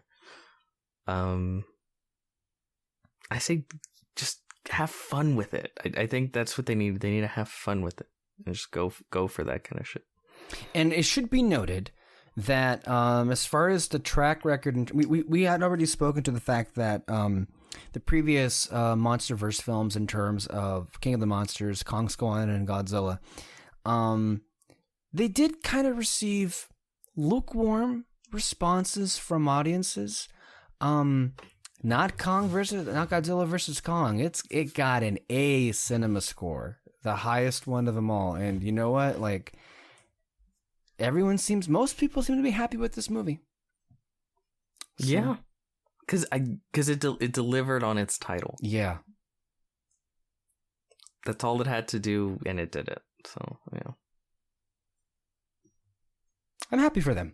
Because like King of the Monsters was a genuinely good movie, but nobody saw it. Yeah. It was a blip and you missed it. And it was kind of sad because we were questioning the viability of this franchise, and now things have been seemingly flipped on their head.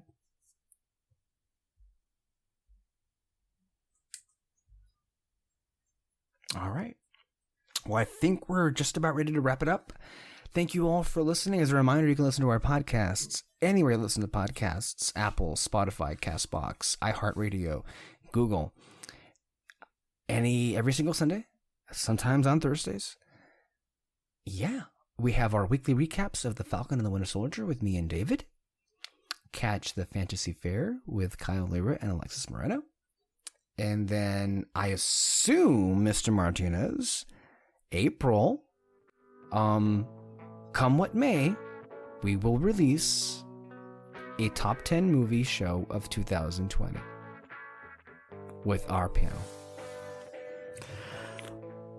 Yes. Okay. It will happen.